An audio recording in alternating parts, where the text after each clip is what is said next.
안녕하십니까. 최영일의 시사본부 시작합니다. 자, 이 날씨는 포근한데요. 비가 촉촉하게 내리니까 봄 같기도 하고 기분은 잠시 감성적이 됩니다. 자, 비연관 노래만 쭉 틀어드리면서 청취자 여러분과 소통하고 싶다 이런 생각도 들지만 여기는 음악 프로가 아니고 시사본부지 하는 생각을 합니다. 자, 이 시사는 감성보다는 이성의 영역이죠. 시사본부는 오늘도 우리 사회에 벌어지는 이슈들을 분석하고 정리해서 청취자 여러분의 상식과 공감대를 통해 더 나은 길을 찾는 그런 프로그램으로 역할을 하겠습니다. 자, 어제 국정조사 마지막 청문회에서 어렵게 입을 연 생존자 그리고 희생자 유가족들이요. 장관, 총리, 국회의원들의 말이 2차 가해였다 이렇게 한 이야기가 있습니다. 다시 한번 가슴 먹먹했는데요. 이 성토하고 비판하기에 앞서서 자, 우리 국가는 왜 국민에게 따뜻하지 않은가, 살갑지 않은가, 친절하지 않은가, 왜 먼저 다가가 보듬지 못하는가 이런 생각을 해봤습니다. 물론 한계가 있죠. 물적, 인적, 비용적 한계가 있습니다. 과거에는 일선 공무원들도 딱딱했는데요. 요즘에는 일선 공무원분들 정말 친절합니다. 그리고 기업도 소비자에게 친절하지 않았던 시절이 있었죠. 하지만 이제는 기업의 서비스는 상당히 고도화됐습니다. 때로는 이 과하거나 부담스러울 때도 있거든요. 자, 국가의 서비스도 빠르게 그렇게 되기를 기대해 봅니다. 최영일의 시사본부 출발합니다.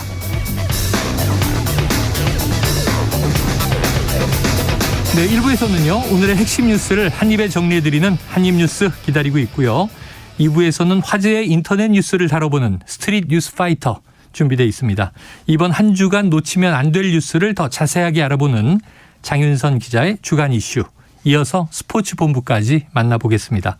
자, 새해를 맞아서 청취자 여러분께 감사의 마음을 담은 선물이 있죠. 최영일의 시사본부에서 쏜 커피, 일명 최영일 커피. 추첨을 통해서 드리고 있으니까요. 짧은 문자 50원, 긴 문자 100원이 드는 샵 9730으로 문자 보내주시기 바랍니다. 소중한 청취 의견을 저희가 감사히 받겠습니다. 자, 1부 마지막에 신청곡을 틀어드리고 있습니다. 디저트송. 자, 오늘의 디저트송 선정되신 분께는요. 치킨 쿠폰을 보내드리고 있습니다. 많은 참여 기다리겠습니다.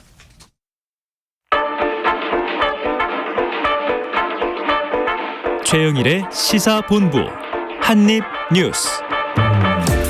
네, 오늘의 핵심 뉴스를 한입에 정리해 보겠습니다. 한입뉴스 박정호 오마이뉴스 기자, 헬마우스 임경빈 작가 나와 계십니다. 어서 오세요. 안녕하세요.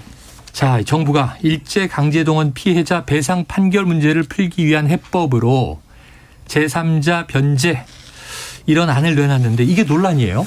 그렇습니다. 그러니까 어제 외교부와 정진석 한일의원연맹 회장이 국회에서 공동 주최한 강제징용해법 논의 공개 토론회 여기서 나온 이 발언이 눈길을 끄는데요. 네네. 서민정 외교부 아시아태평양 국장이 뭐라고 했냐면 이 대법원 판결에 의해 배상 의무를 갖게 된 일본의 피고 기업 대신에 제3자의 변제가 가능하다.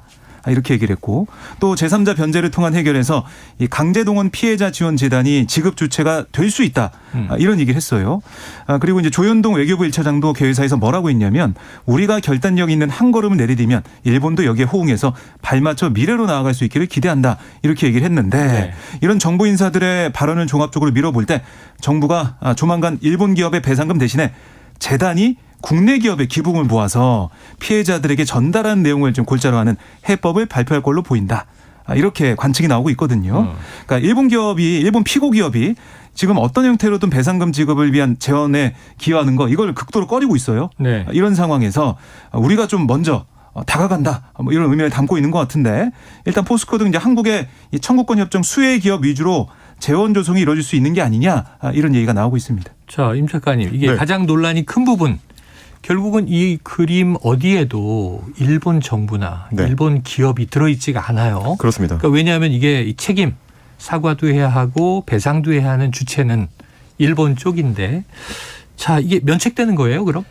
뭐 이렇게 정부 안대로 추진이 되게 되면 사실상 면책을 우리 정부가 나서서 해주는 셈이 될 수가 있어서 좀 걱정이 되는데요. 뭐 아마 이제 정부 입장에서는 특히 외교부 입장에서는 한일 관계를 좀 더 매끄럽게 풀어야 된다라는 부담은 있었을 겁니다.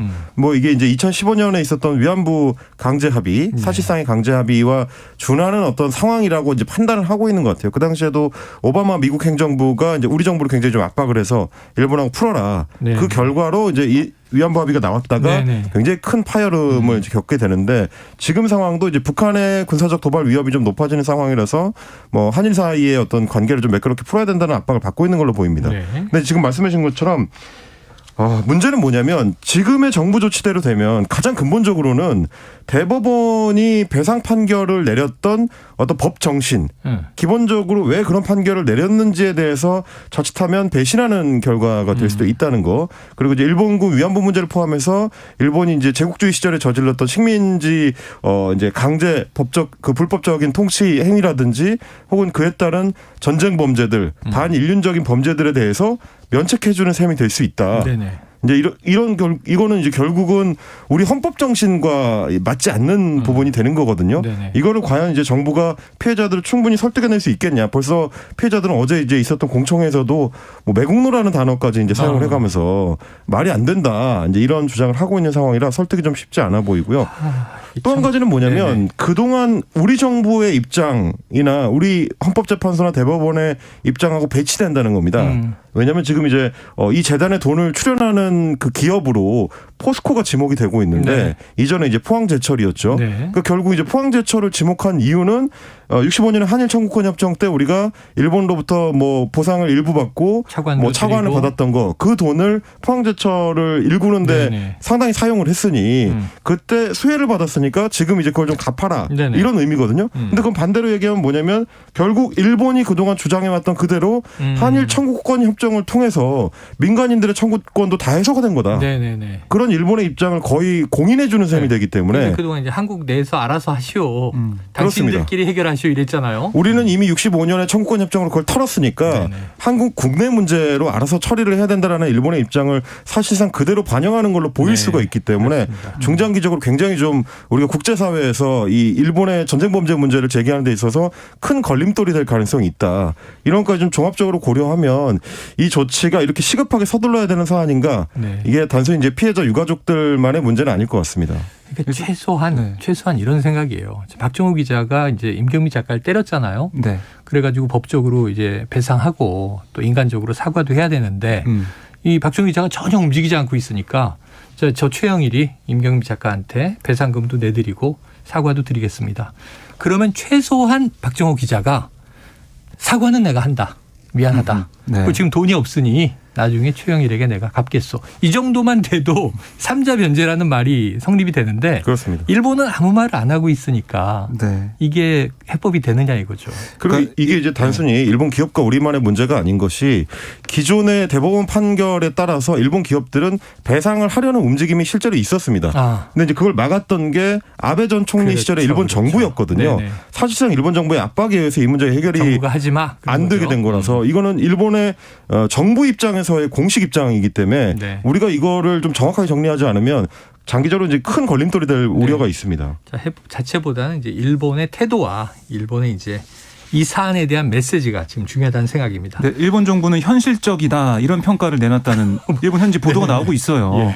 그러니까 어떻게 보면 일본 정부가 만족할 만한 그런 해법을 우리가 먼저 제시한 셈이 되는 게 아니냐 이런 지적도 있습니다. 왜냐면요, 일본 정부 입장에서는 기존의 입장에서 전혀 후퇴할 필요가 없는. 그러니까 사실상 이제 일본은 거의 아무런 양보를 하지 않아도 되는 방안에 가깝기 배상도 때문에 없고 사과도 없다. 그렇습니다. 일본 기업들이 이제 직접적으로 배상할 필요도 없어졌고 직접적으로 사과할 필요도 없어지는 거기 때문에 제가 아까 말씀드렸던 대로 면책이다. 한일 청구권 협정을 통해서 우리는 완전히 면책이 됐다. 라는 걸 확정하게 될 수가 있다. 이 부분을 좀 걱정을 하는 학자들이 많이 있습니다. 자, 논란은 이어질 것 같습니다. 지금 해법을 도출한다라고 한 어제 토론회에서 나온 이야기가 과연 해법인가? 이건 이제 국민적인 의사들이 상당히 공론의 장에서 시끌시끌할 것 같습니다. 지켜봐야 할 사안이고요. 다음 이슈로 가봅니다. 자, 경찰의 특별수사본부 특수본 이태원 수사 결과를 발표하고 활동을 끝냈죠. 네. 오늘 수사 결과 발표가 있었는데요. 74일간 수사했던 결과입니다. 네.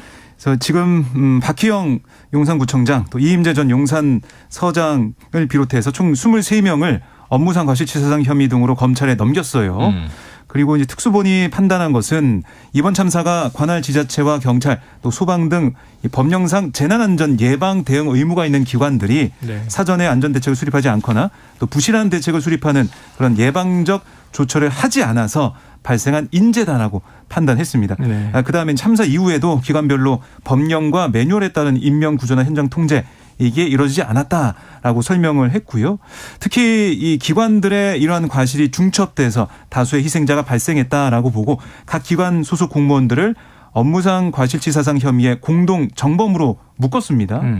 이렇게 해서 마무리를 짓는 상황인데 단지 지적이 나오고 있는 것은 그렇다면 과연 윗선은 왜 수사를 안 한 것이냐. 물론 경찰에서는 여러 가지 지금 뭐 규정상 법령상 윗선까지 갈 수가 없는 거다. 네. 뭐 이런 취지의 얘기를 하고 있거든요. 예. 그러니까 지자체 그다음에 그 지자체를 관할하는 경찰과 소방의 책임이다. 이런 얘기를 하고 있는 건데 하지만 이걸 이해할 수 없다. 이런 얘기 이태원 참사 그 유가족들을 비롯해서 국민들 여론으로부터 좀 나오고 있는 상황입니다. 자, 이후에 이제 수사의 공은 검찰로 넘어간 것 같고요.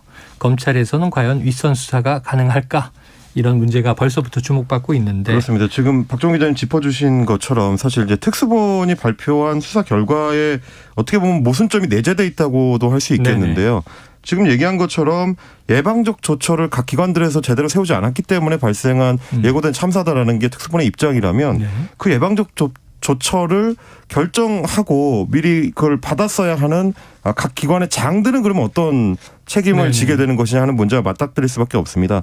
뭐 용산경찰서장에서 그게 끝나는 문제가 아니고 서울경찰청장이 사실 서울시에서 일어나는 안전이나 재난 관련해가지고 이제 뭐 우선 책임을 져야 하는 장이 될 거고요. 경찰청장 문제도 있고 행정안전부 장관도 있습니다. 그러니까 법리적으로 쉽지 않다라고 특수본에서는 얘기를 합니다만은 그 법리적인 부분에 대해서는 전문가들마다 의견이 좀 다릅니다. 네. 재난안전관리법상으로 보면 행정안전부부터 이 개선이 순서대로 만들어져 있기 때문에 지자체하고 행정안전부도 법적 책임을 져야 할 요소가 있다라는 주장을 하는 분들도 있기 때문에 이 부분은 특수본 수사가 끝난 이후에도 논란이 좀 쉽게 가라앉지 않을 것 같고요. 국정조사가 또 어떻게 보고서를 만드느냐에 따라서 그 결과가 이제 추가적으로 수사가 필요해질 수도 있기 때문에 조금 더 지켜보셔야 될 것 같습니다. 그래요. 자, 관련해서 어제는 이제 이태원 참사 국조특위 공청회인데 원래 3차 청문회죠. 그런데 2차 공청회가 돼버려서 이제 마지막으로 이야기하는 자리가 있었고 그리고 이제 남은 5일 동안은 보고서 작성을 한다는 건데 어제 그래서 이제 생존자들과 이 희생자 유가족들이 발언을 하는 공청회였습니다. 어떤 이야기들이 주로 나왔습니까? 네, 우선 생존자들이 참사 당시 현장 대응 인력이 부족한 상황 이거 좀 가감없이 전하는 모습이었고요. 네. 익명을 요구한 한 생존자는 이렇게 얘기했습니다. 사람들이 모두 정신을 잃고 빠져나갈 수 없는 상황이었는데 왜 소수의 인원만 출동했는지 의문이다. 처음부터 많은 인원이 투입이 됐으면 결과는 달라지지 않았을까 이런 얘기를 했고 참사로 오빠를 잃은 조경선 씨는 사고 소식을 듣고 시신이 안치된 병원에 갔지만 경찰이 제지해서 만져보지도 못했다. 오빠 행적을 찾고자 정보공개 청구를 통해서 구급일지를 요청했지만 또 비공개 처분을 받았다. 이렇게 분통을 터뜨리는 모습을 볼 수가 있었습니다. 그리고 이제 그 참사 이후 정부 대응도 문제가 있다라는 얘기가 나왔는데요. 한 유가족은 제대로 된 진상규명과 사과 또 책임은 뒤로 하고 다급히 보상금을 지급했다라고 한 정부의 태도가 이해되지 않는다. 또 여론 조작으로 유가족을 분열하게 할 생각하지 말고 좀 정부답게 행동하라 이런 얘기를 했고 그리고 이상민 행안부 장관이 어제 좀 안 나왔잖아요. 네네. 그러니까 그동안 계속해서 뭐 기관 보고나 청문회 과정에서 있었던 출석했던 이 정부 이제 기관장들에 대한 불만도 나왔는데 아니 재계 한 생존자는 재계 2차 가해는 장관, 국무총리, 국회의원들의 말이었다. 그러니까 예전에 비해 우려할 정도 인파는 아니었고 뭐 경찰 병력을 미리 배치해 해결할 수 있는 일이 아니었다. 이런 이상민 장관의 첫 브리핑을 보고 무너져 내렸다. 이런 심경도 털어놨는데요. 결국 이번 국정조사 이제 마무리 단계지만 특수본 수사도 그렇고 국정조사도 그렇고 유가족들과 생존자를 포함해서 국민들이 볼 때는 뭔가 속 시원하게 이 참사에 대해서 왜 이걸 예방하지 못했고 어떤 일이 있었고 여기에 대해서는 알기 어려운 그런 상황이었다라고 볼 수가 있겠습니다. 그래요. 어제 쭉 들었던 이야기들이 다 이미 이제 보도돼서 알았던 이야기도 있고 또 새로 몰랐던 이야기도 있는데 예비 신부와 함께 현장을 갔다가 예비 신부를 잃고 혼자 살아남은 예비 신랑의 이야기도 참 가슴이 절절했고요. 또 이런 얘기도 나오더군요. 구급차의 블랙박스가 다 사라져서 당시 어떤 조치가 있었는지를 확인할 수 없습니다. 도대체 블랙박스는 왜 사라진 걸까? 뭐 이런 궁금증이 또 들기도 합니다. 자, 앞으로 남아있는 5일 어떤 보고서가 나올지 모르지만 유가족들은 여기에 대해서 또 이후에 특검이나 새로운 특조가 만들어져서 정확한 진상을 규명해야 한다 이렇게 이야기하고 있습니다.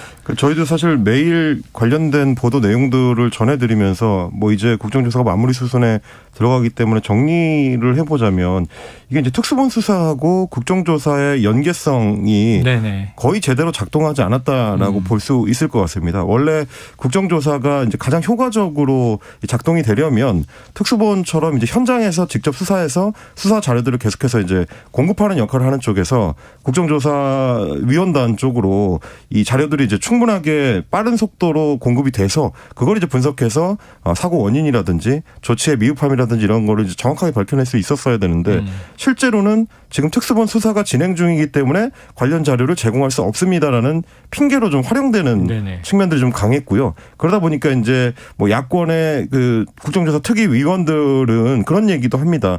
실제로 특수본 수사가 이렇게까지 그러면 이 정도의 성과를 내기 위해서 이렇게까지 길어질 필요가 있었던 것이냐. 결국 사실상 국정조사의 기간과 특수본의 수사 기간을 거의 맞춘 거 아니냐. 핑계용으로 원래 그렇게 시간을 끌었던 거 아니냐라는 의혹이 있을 정도이기 때문에 그러다 보니까 이제 뭐 유가족 협의회 쪽에서는 이거는 여기서 끝나서는 안 되고 특검이라든지 뭐 별도의 독립적인 조사 기구라든지 이런 추가적인 조치가 필요하다 이런 주장도 나오고 있습니다. 예. 자, 다음 이슈로 가보겠습니다. 지금 계속 이제 이 국민의힘 전당대회를 앞두고 시끌시끌 화제가 되고 있는 이야기였는데요.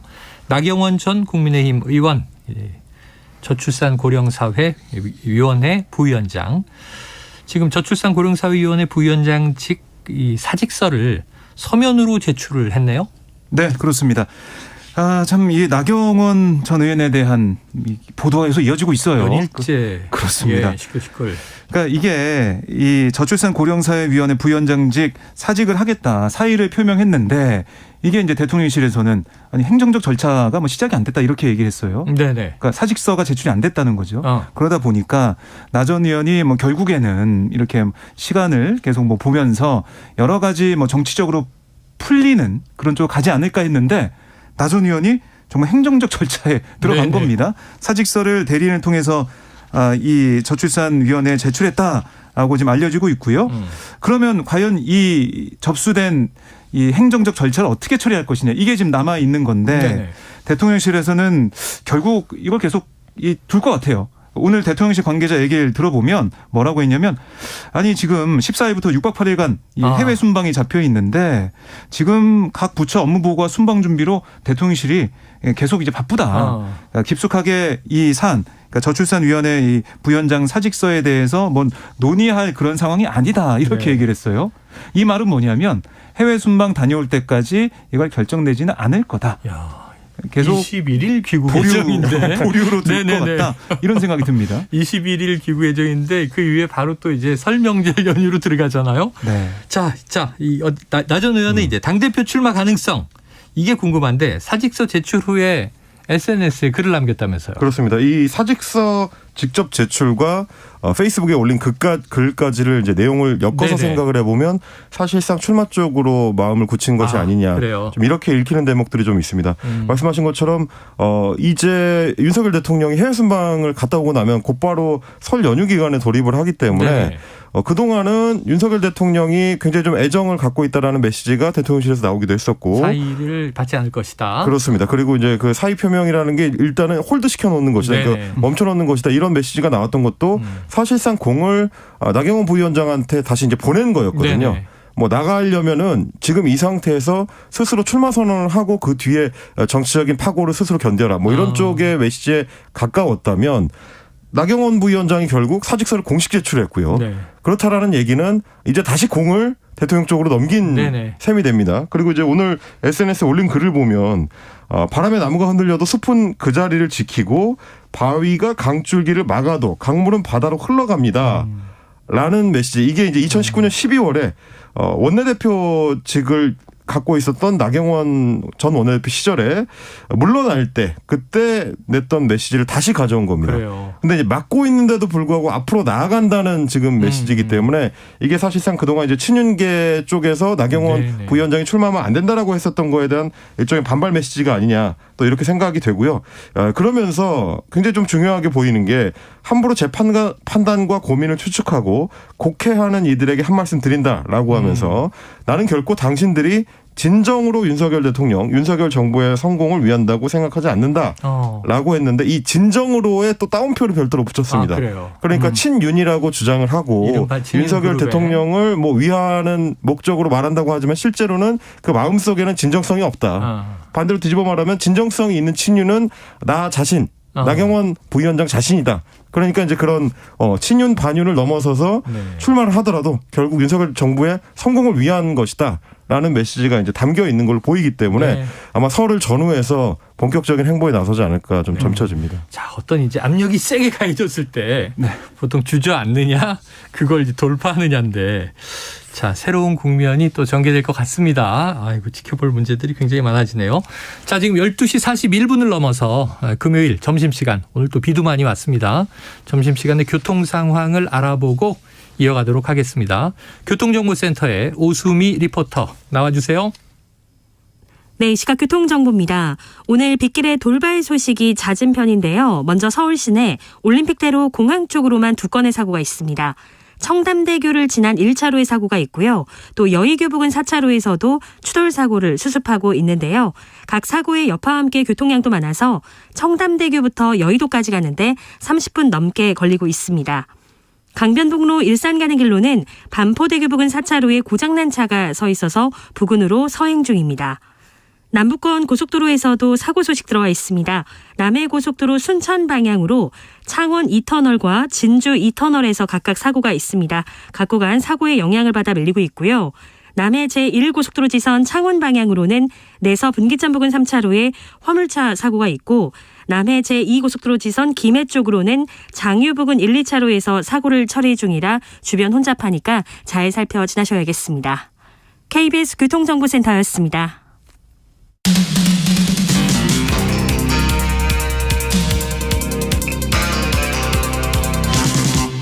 최영일의 시사본부.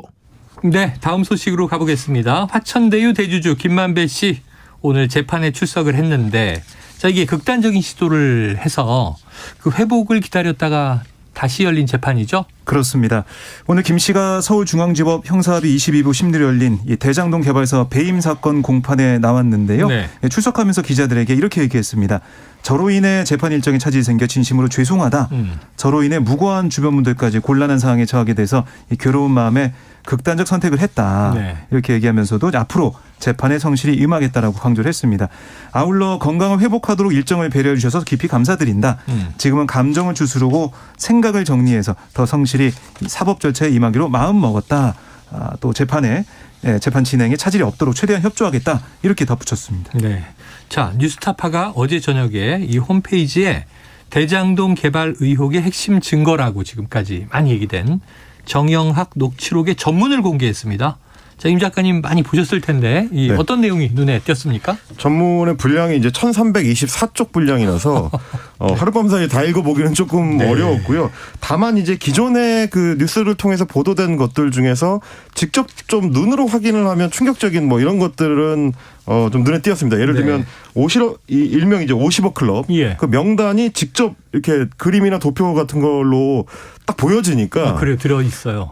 그러니까 그거는 조금 더 와닿는 느낌이 좀 들긴 하더라고요. 아, 이런 식으로 아예 좀 그림을 그리고 있었구나. 네네. 라는 좀 생각이 좀 들기도 했고, 그리고 이 대장동 일당들이 그동안의 검찰을 어떻게 바라보고 있었는지 이걸 이제 그대로 보여주는 장면들이 많이 있었습니다. 네. 그들에게 뭐 언론에서 평가하기로는 검찰이 우리 힘의 근원이다. 이렇게 얘기할 수 있을 정도로 네. 그리고 그 근원적인 어떤 힘을 작동시키는 중심에는 일종의 법조 브로커 역할을 했던 김만배 씨가 있었던 거고요. 그래서 김수남 전 검찰청장이라든지 윤갑근 전 고검장, 네. 검찰총장 예. 그리고 윤갑근 전 고검장 뭐 이런 사람들하고 직접 만나서 소통할 수 있는 부탁을 할 수 있는 사람으로 이제 김만배 씨가 녹취록 내에서 이제 그려지고 있었고 실제로 그러다 보니까 그 뒤에는 뭐 윤갑근한테 얼마, 뭐 김수남한테 얼마 이런 식으로 각각 나중에 보은을 해야 될 네네. 대상들로 이제 리스트가 만들어지는 그런 양상들이 이제 녹취록 안에 고스란히 좀 표현이 돼 있었고요. 그러다 보니까 왜 이 검찰 인맥들에 대해서는 유독 제대로 된 수사가 좀 진척이 없는 걸까 하는 의문도 또 따라 붙었습니다. 네. 자, 녹취록 전문이 상당히 양이 방대한데 앞으로 이걸 이제 분석해서 뭐 언론 보도도 나오고 관련해서 또 수사와 이제 비교해서 지금 임 작가님이 얘기하신 대로 왜 이 대목은 지금 진척이 없는가 그런 궁금증들을 또 국민들이 갖게 될 것 같습니다. 지켜보도록 해야겠습니다. 자, 그런가 하면 어제 태국에서 이 김성태 전 쌍방울 회장이 검거됐다는 이제 소식이 전해졌잖아요. 그런데 이게 이르면 오늘 송환된다고 해서 네. 보통 현지에서 안 오겠다 소송하면 몇 달 걸린다고 하는데 자진 귀국 이렇게 됐습니다. 자, 이게 민주당 이재명 대표의 변호사비를 쌍방울이 대납했는가 또 대북 송금에 이제 이거 관여했는가 등등 각종 의혹의 키맨인데 이제 어떻게 될까요? 우선은 원래 이제 오늘 정도에 귀국하지 않겠냐고 했는데 네. 이 여행 증명서 발급 같은 절차가 좀 남아 있어요. 네네. 아마 이게 마무리가 되는 대로 다음 주 초에 입국하지 않겠냐. 다음 주 초. 네, 이런 전망이 나오고 있고요. 여권이 이제 말소된 상태죠. 네, 그래서 이제 검찰 같은 경우는 김 전 회장이 인천공항으로 이제 입국하자마자 곧바로 체포하겠다 네. 이런 얘기를 하고 있고요. 그리고 이 여러 가지 의혹에 대해서 이제 따져 물을 텐데 우선은 이 대급 송금 의혹 규명 여기에 이제 속도가 붙을 걸로 예상이 돼요. 김 전 회장이 쌍방울이 2019년 전후 계열사 임직원 수십 명을 동원해서 640만 달러 약 72억을 중국으로 밀반출해서 북측에 전달했다 이런 혐의를 두고 있는 건데 이 검찰은 쌍방울이 이제 북측 조선아시아 태평양 평화위원회 등과 경제협력 사업을 합의한 대가로 돈을 건넨 걸로 보고 있고 네.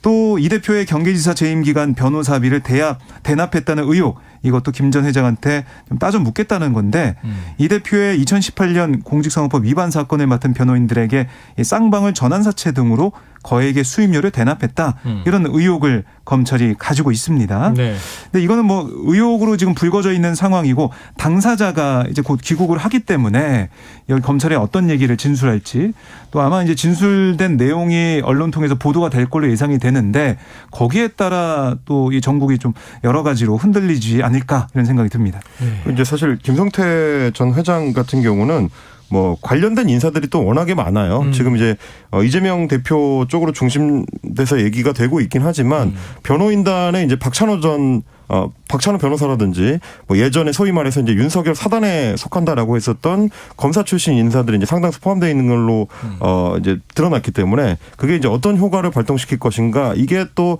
서초동 법조계에서는 이제 관심 사안이고요. 그리고 어제 여의도 정치권에 좀 취재를 해봤을 때는 여야 양쪽에서 모두 갑작스럽게 체포가 되고 급하게 귀국이 결정된 거에 대해서 이 뒤에 배경이 무엇이냐 이걸 두고 여야가 서로 이제 엇갈린 전망 내지는 기대 내지는 걱정을 하고 있는 좀 양상이었는데 뭐 민주당에서는 김성태 전 회장이 들어와서 혹시 이제 이재명 대표와 관련해서 어떤 증언을 쏟아내게 될까 그게 혹시 정치적으로 더 큰 사법 리스크로 이제 이어지는 거 아닌가 이런 걱정들이 좀 있는 반면에 거꾸로 이제 국민의힘 쪽 여당 쪽에서는 왜 이렇게 빨리 들어오려고 하는 것이지? 라는 부분에 대해서 의혹을 갖고 있는 겁니다. 왜냐하면 정치적 효과를 극대화하려면 사실은 내년 총선 직전 즈음에 들어오는 게 가장 효과적인데 네. 그게 아니라 이렇게 급하게 들어와서 빨리 털어내버리면 오히려 여론을 조성하는 데 있어서는 불리할 수도 있다. 그러니까 서로 양측이 걱정하는 포인트가 좀 다른 거죠. 네. 그러니까 실제 이제 사법적인 뭐 요소와는 다르게 정치적 효과를 걱정하고 있는 여의도의 풍경이 또 비쳐 보이기도 했습니다. 아니 근데 국내 이제 언론 기사들을 쭉 보다 보니까 저는 KBS 지금 이제 방콕 특파원으로 나가 있는 김원장 기자가 있어요. 네. 그런데 이제 쭉 취재기를 이제 올렸는데 한인들이 가장 많이 가는 방콕에 있는 주요한 골프장에서 되게 태연하게 체포가 됐다는 거예요. 굉장히 눈에 띄게 체포가 됐죠. 교민들과 상당히 교류를 하면서 주로 많이 전화 통화를 하던 교민의 이제 GPS를 추적하다 보니까 태국 경찰이 골프장에 딱 찍혀서 이제 가서 체포했다는 건데 굉장히 뭐 아주 이 음습한 곳에 숨어서 무장 경호원을 대동하고 있을 것 같은 영화 같은 분위기가 전혀 아니었다. 이런 얘기를 하고 있어서. 그리고 이제 독자 예. 제공으로 소개가 됐던 사진도 보시면 네. 이게 뭐 몰래 찍은 사진 같이 편하게. 보이지 않는 그런 사진이다 보니까 이게 저희가 뭐냐, 배경이 뭐냐 이제 이런 궁금증들이 많이 있는 것 같습니다. 궁금증이 생깁니다. 자, 한국은행이 이 와중에 기준금리를 이 0.25%포인트를 올렸습니다. 사상 처음 7차례 연속 금리 인상. 어떻게 될까요? 네, 그러니까 올릴 수밖에 없는 게요. 네. 해가 바뀌어도 네. 이 물가는 계속 이제 고물가에 머물러 있는 거 아니겠습니까? 아직까지는. 네. 지난해 12월 소비자 물가 지수가 1년 전보다 5% 올랐어요. 그러니까 상승률이 지난해 7월 6.3%를 정점으로 떨어지고는 있지만 5월 이후 8개월째 5%대 이상을 네. 유지하는 그런 상황이거든요. 그래서 물가를 안정시키기 위해서는 어쩔 수 없는 상황. 이게 지금 하나 있는 거고요.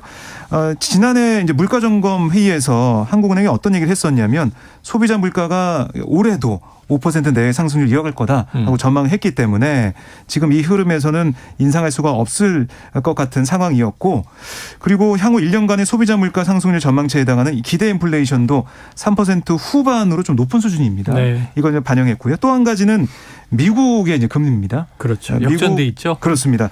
1.25%포인트까지 벌어졌었죠. 이제 우리가 0.25% 올려서 3.5%가 돼가지고 이제 1%포인트까지 좁혀졌지만 좀 펴지면 그래도 커요. 그래도 크고요. 격차도 크고 네. 우리가 더 금리가 낮고. 미국이 또 이제 올릴 수가 있기 때문에 네. 계속 벌어질 수밖에 없다. 이런 우려가 나오고 있는 상황입니다. 그래요. 알겠습니다. 그리고 또 이제 오늘 이창용 하는 총재의 네. 설명을 좀 들어보면 추가적으로 올릴 가능성도 있는 걸로 보여서 그래요. 걱정되는 분들이 많이 있을 것 같습니다. 금통위원 6명 중에서 3명은 이번에 3.5%포인트까지 나머지 3명은 3.75%포인트까지 오히려 조금 더 올려야 된다. 네. 이런 의견이 있었다고 소개를 했기 때문에 다음 금통위까지도 좀 지켜봐야 될 것 같다라는 생각이 좀 들었습니다. 알겠습니다.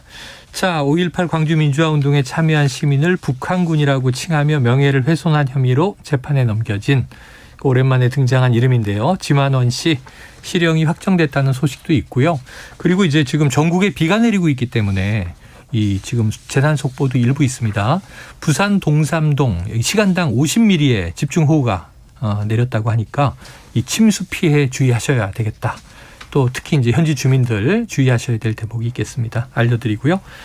자, 새해를 맞아서 청취자 여러분께 감사의 마음을 담아 준비한 최영일의 시사본부에서 쏘는 커피, 일명 최영일 커피 추첨을 통해서 드리니까요. 짧은 문자 50원, 긴 문자 100원 드는 샵 9730으로 계속 문자 보내주시기 바랍니다. 소중한 청취 의견을 감사히 받겠습니다. 자, 오늘 한입뉴스는 여기서 정리해야 되겠습니다. 박정호 오마이뉴스 기자, 헬마우스 임경빈 작가 수고하셨습니다. 고맙습니다. 고맙습니다. 자, 오늘의 디저트송은요. 청취자 1277님께서 오랜만에 비가 와서 날은 흐리지만 먼지도 가라앉고 금요일이니 힘을 내보렵니다. 그동안 미세먼지가 많았죠. 날씨가 푹한 대신에. 자, 오늘 좀 상쾌한 하루 보내시기 바라고요. 노래는 아이유의 레인드랍 듣고 싶어요. 이 노래 들려드리면서 저는 2부로 돌아오겠습니다.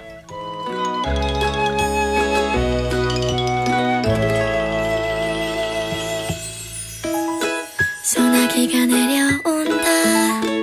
내 머리 위로 갑자기 말도 없이 젖어버리겠네. 추억이 흘러내린다. 따라 눈물도 흐른다. 바보처럼 집에 가는 길 아직도 멀기만 한데 우산도 없이 감기 걸릴 것만 같아. 이 길이 너에게로 돌아갈 수 있는 길이면 젖어도 좋은데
안녕하세요.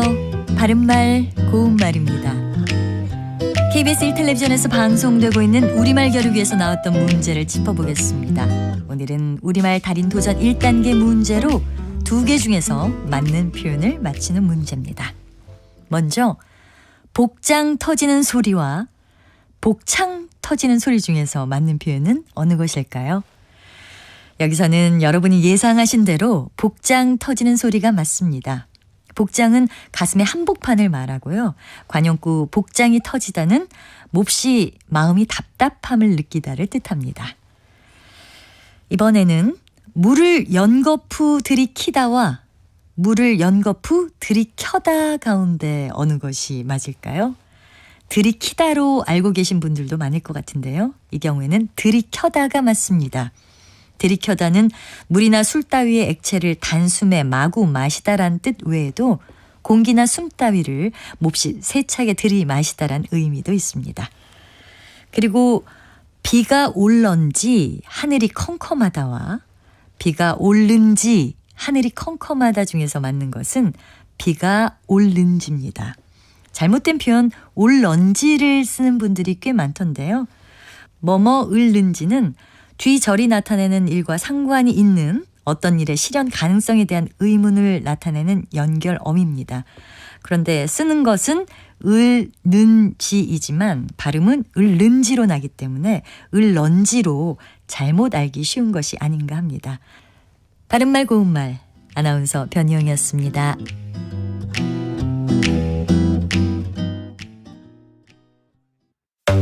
3대 얘기 중에서도 맞는 얘기가 있잖아요. 그러면 거기까지 동감이 이루어졌으니까 그럼 또 요 다음 가시죠. 그래서 정반합 이렇게 가야 되거든요. 이기고 지는 걸 떠나서 좋은 결론을 또 줄여내셨으면 좋겠어요. 선 넘지 않는 그런 토론. 별로 의미는 없을 것 같아도 그래도 그런 자리가 자꾸 있어야 뭐가 변화가 있을 것 같아요. 그렇게 하다가 보면 뭐라도 뭐 하나 얻어 걸리는 게 있겠죠. 시민논객 여러분을 기다립니다. 평일 저녁 7시 20분 KBS 열린 토론.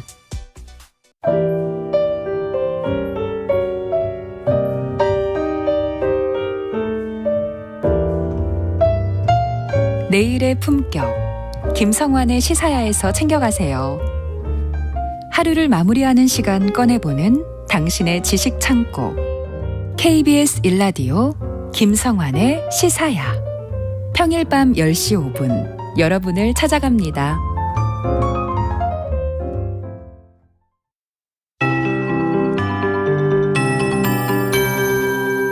KBS 58분 날씨. 낮 12시 23분경 전남 신안군 흑산도 북서쪽 59km 해역에서 지진이 발생했습니다. 규모 2.1의 최대 진도 1로 피해는 없을 것으로 보입니다. 이제 빗줄기는 약해지고 있습니다. 오늘 하루 제주 산지에 260mm 이상, 부산에도 90mm 가까이 내렸는데 12시 30분을 기점으로 호우특보는 모두 해제가 됐습니다. 다만 아직 동쪽 지역과 제주도를 중심으로 비가 오는 가운데 낮까지 제주와 경남 해안은 최대 40에서 60mm가 더 내릴 수 있겠습니다.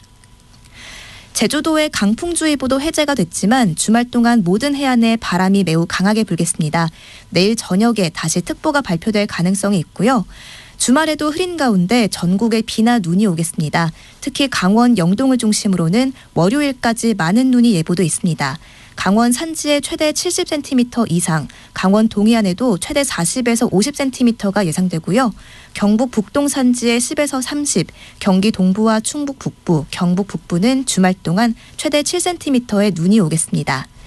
오늘 낮 기온은 서울이 10도, 대전 14도, 광주 16도, 부산 17도 안팎까지 크게 오르겠고요. 일요일부터 기온이 떨어져 다음 주는 다시 영하권 추위가 찾아오겠습니다. 지금 서울의 기온은 9.2도입니다. 박다휴입니다.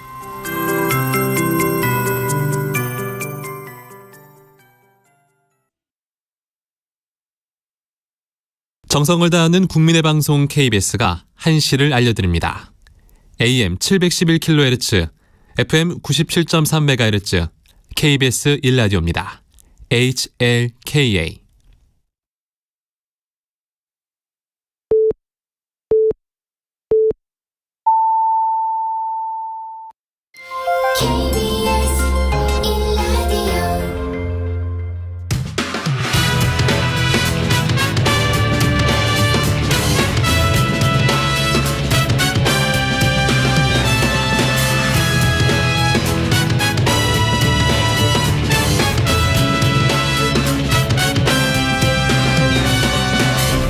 KBS 1라디오 최영일의 시사본부.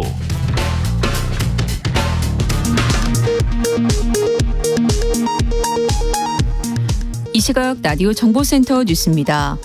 한국은행 금융통화위원회가 올해 첫 금리 결정 회의에서 기준금리를 0.25%포인트 올렸습니다. 지난 4월부터 사상 처음으로 7차례 연속 인상한 건데 이로써 기준금리는 3.5%가 됐습니다. 159명의 희생자를 낸 이태원 참사의 원인과 책임 규명에 나선 경찰 특별수사본부가 오늘 수사 결과를 발표하고 활동을 마무리했습니다. 특수부는 사고 발생 원인을 군중 유체화 현상 이후 군중 압력이 커지며 다수의 사망자와 부상자가 발생했다고 밝혔습니다. 쌍방울그룹 의혹의 핵심 인물인 김성태 전 회장이 다음 주 귀국할 것으로 보입니다. 검찰은 쌍방울 김성태 전 회장과 양성길 회장에 대한 송환 절차에 착수하고 수사관 6명을 현지로 파견하기로 했습니다. 거리두기 없는 설 명절이 일주일 앞으로 다가온 가운데 정부는 연휴 기간 요양병원과 시설 등 대면 접촉 면회를 허용하고 일부 고속도로 휴게소에서 무료 PCR 검사를 진행합니다. 지금까지 라디오 정보센터 뉴스 정원나였습니다.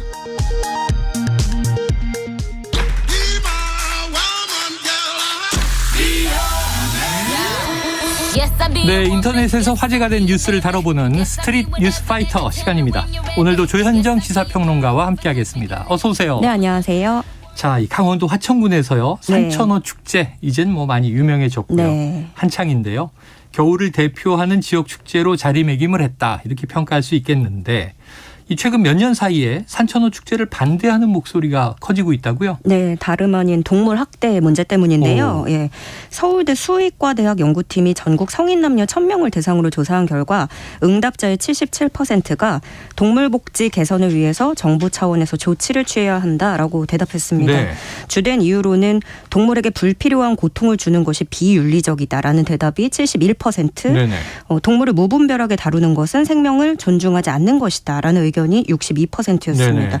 그리고 잔인한 동물 체험 방식에 대한 사회적 비판 때문에 참가가 꺼려졌다라고 답한 시민도 59.6%에 달했습니다. 네. 근데 지금 워낙에 이 산천어 축제가 인기를 끌고 있잖아요. 그렇죠. 그래서 다른 지역에서도 뭐 송어 축제, 빙어 축제 이런 거 많고 혹은 나비, 낙지 이렇게 동물을 내세우는 지역 축제들이 늘고 있습니다. 그리고 이 동물 축제들 중에 절반은 맨손 잡기 방식으로 네네. 이루어지는 것으로 나타났고요.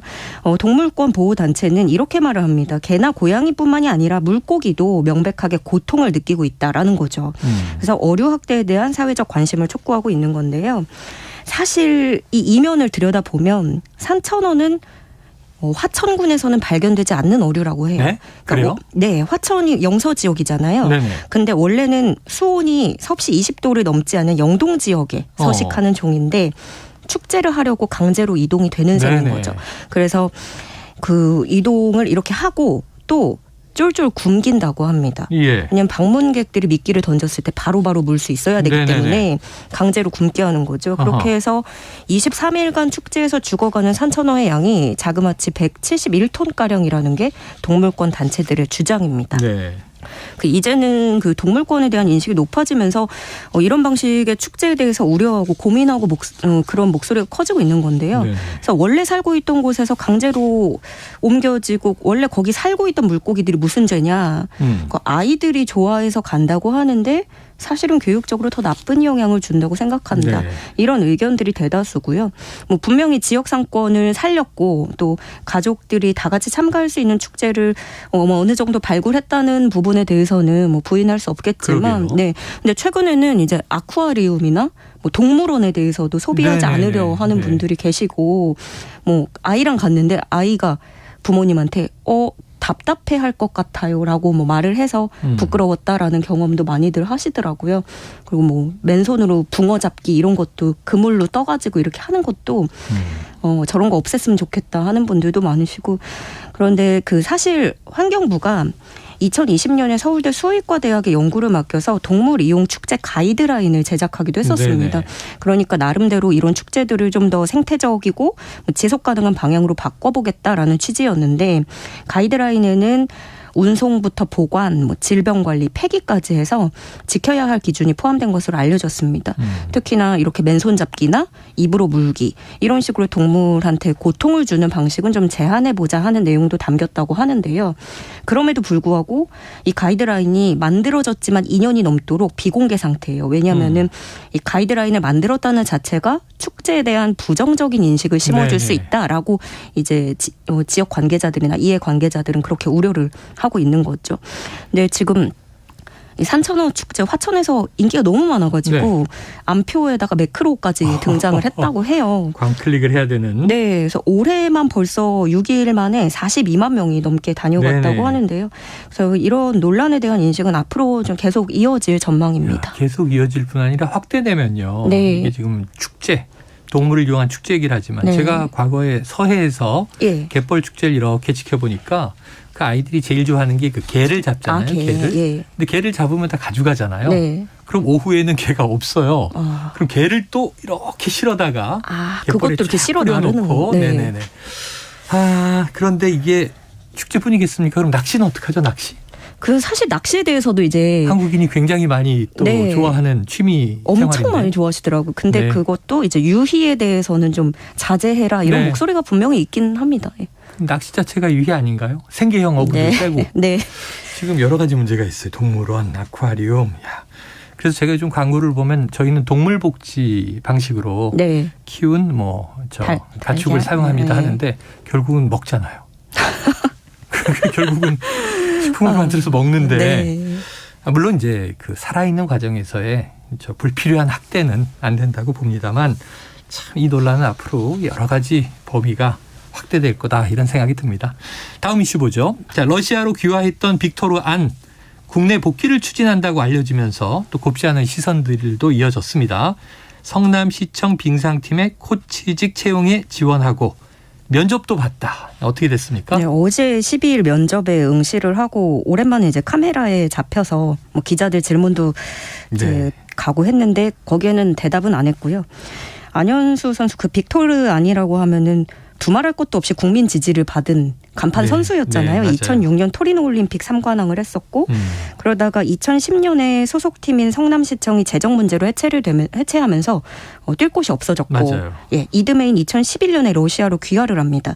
그렇게 2014 소치 올림픽에서 빅토르 안이라는 이름을 달고 3관왕에 올랐고 평창 올림픽에도 나오려고 했지만 러시아 선수들이 대거 도핑 문제로 출전하지 못하면서 이제 러시아 생활도 접고 이젠 중국으로 넘어가서 베이징 올림픽에서 중국 대표팀 코치를 맡았죠. 그 다들 너무 기억을 잘 하실 것 같은데 처음에는 이 빙상계 파벌 싸움으로 인해서 귀화한 것이다 이렇게 이야기도 퍼지면서 아직까지도 이게 희생자다라는 옹호론도 여전히 남아 있고요. 반대로 러시아에 이어서 우리나라랑 쇼트트랙 완전 라이벌인 중국에도 기술을 유출한 기회주의자다. 이런 따가운 시선도 존재합니다. 그때 뭐 한 체대, 비한 체대 이런 파벌 싸움이 우리나라를 들썩거리게 했었는데 어쨌든 빅토르 안이 이후에 인터뷰에서 직접 파벌 싸움은 아니었다라고 한 인터뷰도 있긴 했고요. 당시에 이렇게 말을 했습니다. 내 가슴에 어느 나라 국기가 달리든 크게 상관하지 않는다. 안 좋은 시선으로 보는 분들도 있겠지만 제 선택이기 때문에 각오도 하고 있다라는 심경을 밝혔었습니다. 이 과정을 보면 국민 정서가 좀 안 좋아졌던 게 한국에서 워낙에 큰 사랑을 받던 대표가 귀화를 했고 한국의 훈련 방식과 기술을 전수하는 대가로 고액 연봉과 자택을 받았고 또 귀화 직전에는 올림픽 연금을 일시불로 받아갔다라는 점이 알려지면서 여론이 더 악화한 거죠. 귀화를 이제 국적을 바꾸면 연금을 못 받으니까요. 그래서 이제 이번 주로 성남시청 측은 면접을 마쳤고요. 이달 안에 최종 합격자를 발표할 예정이라고 하는데 만약에 이제 성남시청 코치로 복귀를 하면 또 지금 이제 우리나라에서 또 사랑을 받는 최민정 선수를 지도하게 되는 거냐면서 불편한 기색이 나오고 있고요. 이번 면접 응시자에는 빅토르 안뿐만이 아니라 국내에서 징계를 받은 뒤에 중국으로 가서 중국팀을 지휘했던 김선태 감독도 포함된 것으로 알려졌습니다. 김선태 감독은 그 심석희 선수 사건에 그 당시에 그 심석희 선수가 폭행 피해를 입었는데 그래서 참석을 못했는데 사실을 은폐하고 허위 보고를 했던 것으로 알려졌던 사람이고요. 이에 한국 빙상지도자 연맹은 빅토르안과 김선태 감독의 채용에 대한 우려를 담은 성명서를 발표했습니다. 그러면서 성남시가 국민의 눈높이에 맞는 감독 선임을 할 것을 촉구하는 바다 이렇게 강력히 의견을 표명했습니다. 어찌 보면 안현수 선수의 이제 고향 같은 곳인데 네. 코치로 돌아올 수 있을까 없을까. 우선 성남시의 뭐 이게 면접 결과에 대한 네. 발표 여부가 중요해 보이고요. 참 글쎄 그때 한때는 이제 안현수라는 또 훌륭한 선수를 버린 거 아니냐 우리 국가대표에서. 네. 근데 본인은 또 러시아로 귀화해서 금을 땀으로써 건재함을 과시했었단 말이죠. 근데 국내에 또 빙상계에 대한 비판도 많이 일었었고 또 안현수 선수에 대한 비판도 있고 여러 가지 의견이 이제 교차하는 그런 사안입니다. 결과를 한번 지켜봐야 되겠습니다. 자, 우리가 결혼식 축의금 얘기를 네. 많이 다루고 있는데요. 이번에는 결혼식 의상에 대한 뜨거운 토론이 있어서 예. 자, 하얀색 원피스를 입은 하객의 사진이 논란이다. 네. 왜 그런가요? 그러니까 얼마 전 결혼식을 치른 신혼부부가 네. 온라인 커뮤니티에 사진과 함께 글을 올렸습니다. 네. 문제의 하객은 머리부터 발끝까지 하얀색으로 도배를 하고 그래요? 심지어 머리끈까지 다 하얀색으로 그래요? 통일을 하고 신랑 바로 옆에서 사진을 찍었습니다. 그래요. 그러니까 신랑을 가운데 두고 그 문제의 하얀색 하객에다가 네. 신랑 신부 이런 순서로 약간 웨딩드레스 같은 느낌인가요? 그래서 논란이 되고 있는 겁니다. 예. 그러니까 이 사연과 사진이 막 빠르게 퍼져나가면서 네. 누가 신부인지 헷갈린다. 선 넘었다. 네네네. 일부러 그랬다. 선 넘었다? 네. 일부러 그랬다? 그래서 여기에다가 또 어떤 여론은 저거 작정하고 온 것 같은데 네네. 이유가 있지 않겠냐. 미신인 걸까? 전 여친일까? 원한이 있는 걸까? 여러 가지 추측들이 난무했었어요. 그래요. 근데 결혼식 문화나 복장에 대한 그런 암묵적인 합의는 나라마다 다르잖아요. 그래서 또 다른 나라에서는 오히려 형형색색의 옷을 입고 그게 예의라고 해요. 네네. 저는 이런 소리도 들어봤었거든요. 왜 한국 사람들은 결혼식에 그렇게 우중충하게 가냐? 무채색을 많이 입고 네. 가죠. 네. 근데 우리나라 같은 경우에는 이제 신부를 최대한 돋보이게 해주는 게 예의다. 라는 거죠. 몰아주기라는 네. 미풍양속이 있어요. 네. 그래서 올 화이트는 신부만의 특권처럼 좀 지켜주자라는 분위기인 건데 네. 그래서 온라인에는 되게 오랫동안 베이지색 가디건을 올려놓고 사진 올려서 나 이거 입고 결혼식 네네. 가도 되냐, 이건 괜찮냐, 뭐 이런 식으로 확인하는 질문도 자주 올라왔었고 텔레비전 프로그램에서도 이런 거를 유머 소재로 쓰면서 패러디하는 네네. 경우도 많았습니다. 그래요. 한 결혼정보회사가 결혼식 참석 예절에 대해서 설문조사를 했는데 네. 민폐 하객 1위가 바로 이 흰색 원피스 입고 온 사람이었어요. 예, 25.5%. 네, 25.5%. 4명 중에 한 명인데 심지어 일행 많이 데려오고 축의금 조금 내는 사람, 본식 때 계속 떠드는 사람, 술 너무 많이 마시고 난동 비우는 사람 이런 것보다 훨씬 많은 응답이었어요. 복장이. 네. 특히 아무래도 남성은 8.6%만 그게 민폐다라고 대답을 네네. 했는데 여성 응답자는 42%가 흰색 원피스 입고 오지 마라. 그래요. 이렇게 대답을 한 거예요. 알겠습니다. 그냥 뭐 와주기만 해도 고맙다라는 의견도 네. 분명히 있지만 이 문제도 항상 좀 온라인에서 이렇게 토론거리가 되는 것 같아요. 전 좀 뭐 자유로운 분위기로 가고 결혼식이 축제니까 네. 형형색색 뭐 그랬으면 좋겠다 하는 생각도 듭니다만 네. 지금의 또 우리가 문화가 있으니까 너무 튀는 것도 또 민폐가 된다면 좀 조정해야 되지 않는가. 궁금하네요. 그 흰색 올 화이트를 하고 온 네. 여성이 전 여친이었습니까? 그건 아니라고요. 왜냐하면 그건 남성분이 SNS에 모르는 사람이다 모르는 라고 했었고 네. 이게 불똥이 사진기사, 사진작가로까지 네네네. 튀더라고요. 왜 뒤로 안 보냈냐. 그렇지. 네. 그럼 사진사가 보통 배치를 하시니까. 네. 그 신랑 옆에 있는 저 여성 하객분 좀 네. 이제 뒤쪽으로 이동해 주세요. 이렇게 하면 네. 좋은데 왜 그렇게 찍었을까? 아니 신랑이 모르는 사람인데 왜 신랑 바로 옆에 있어요? 그러니까 보통은 친분 관계로 쭉 이렇게 나열이 되는데. 부모님의 지인의 딸이라고 설명을 하더라고요. 부모님의 지인의 딸이다. 네. 해명은 된 것 같습니다. 네. 알겠습니다. 자, 오늘 여기서 정리하죠. 오늘 말씀 네. 고맙습니다. 네, 고맙습니다. 지금까지 조현정 시사평론가였습니다.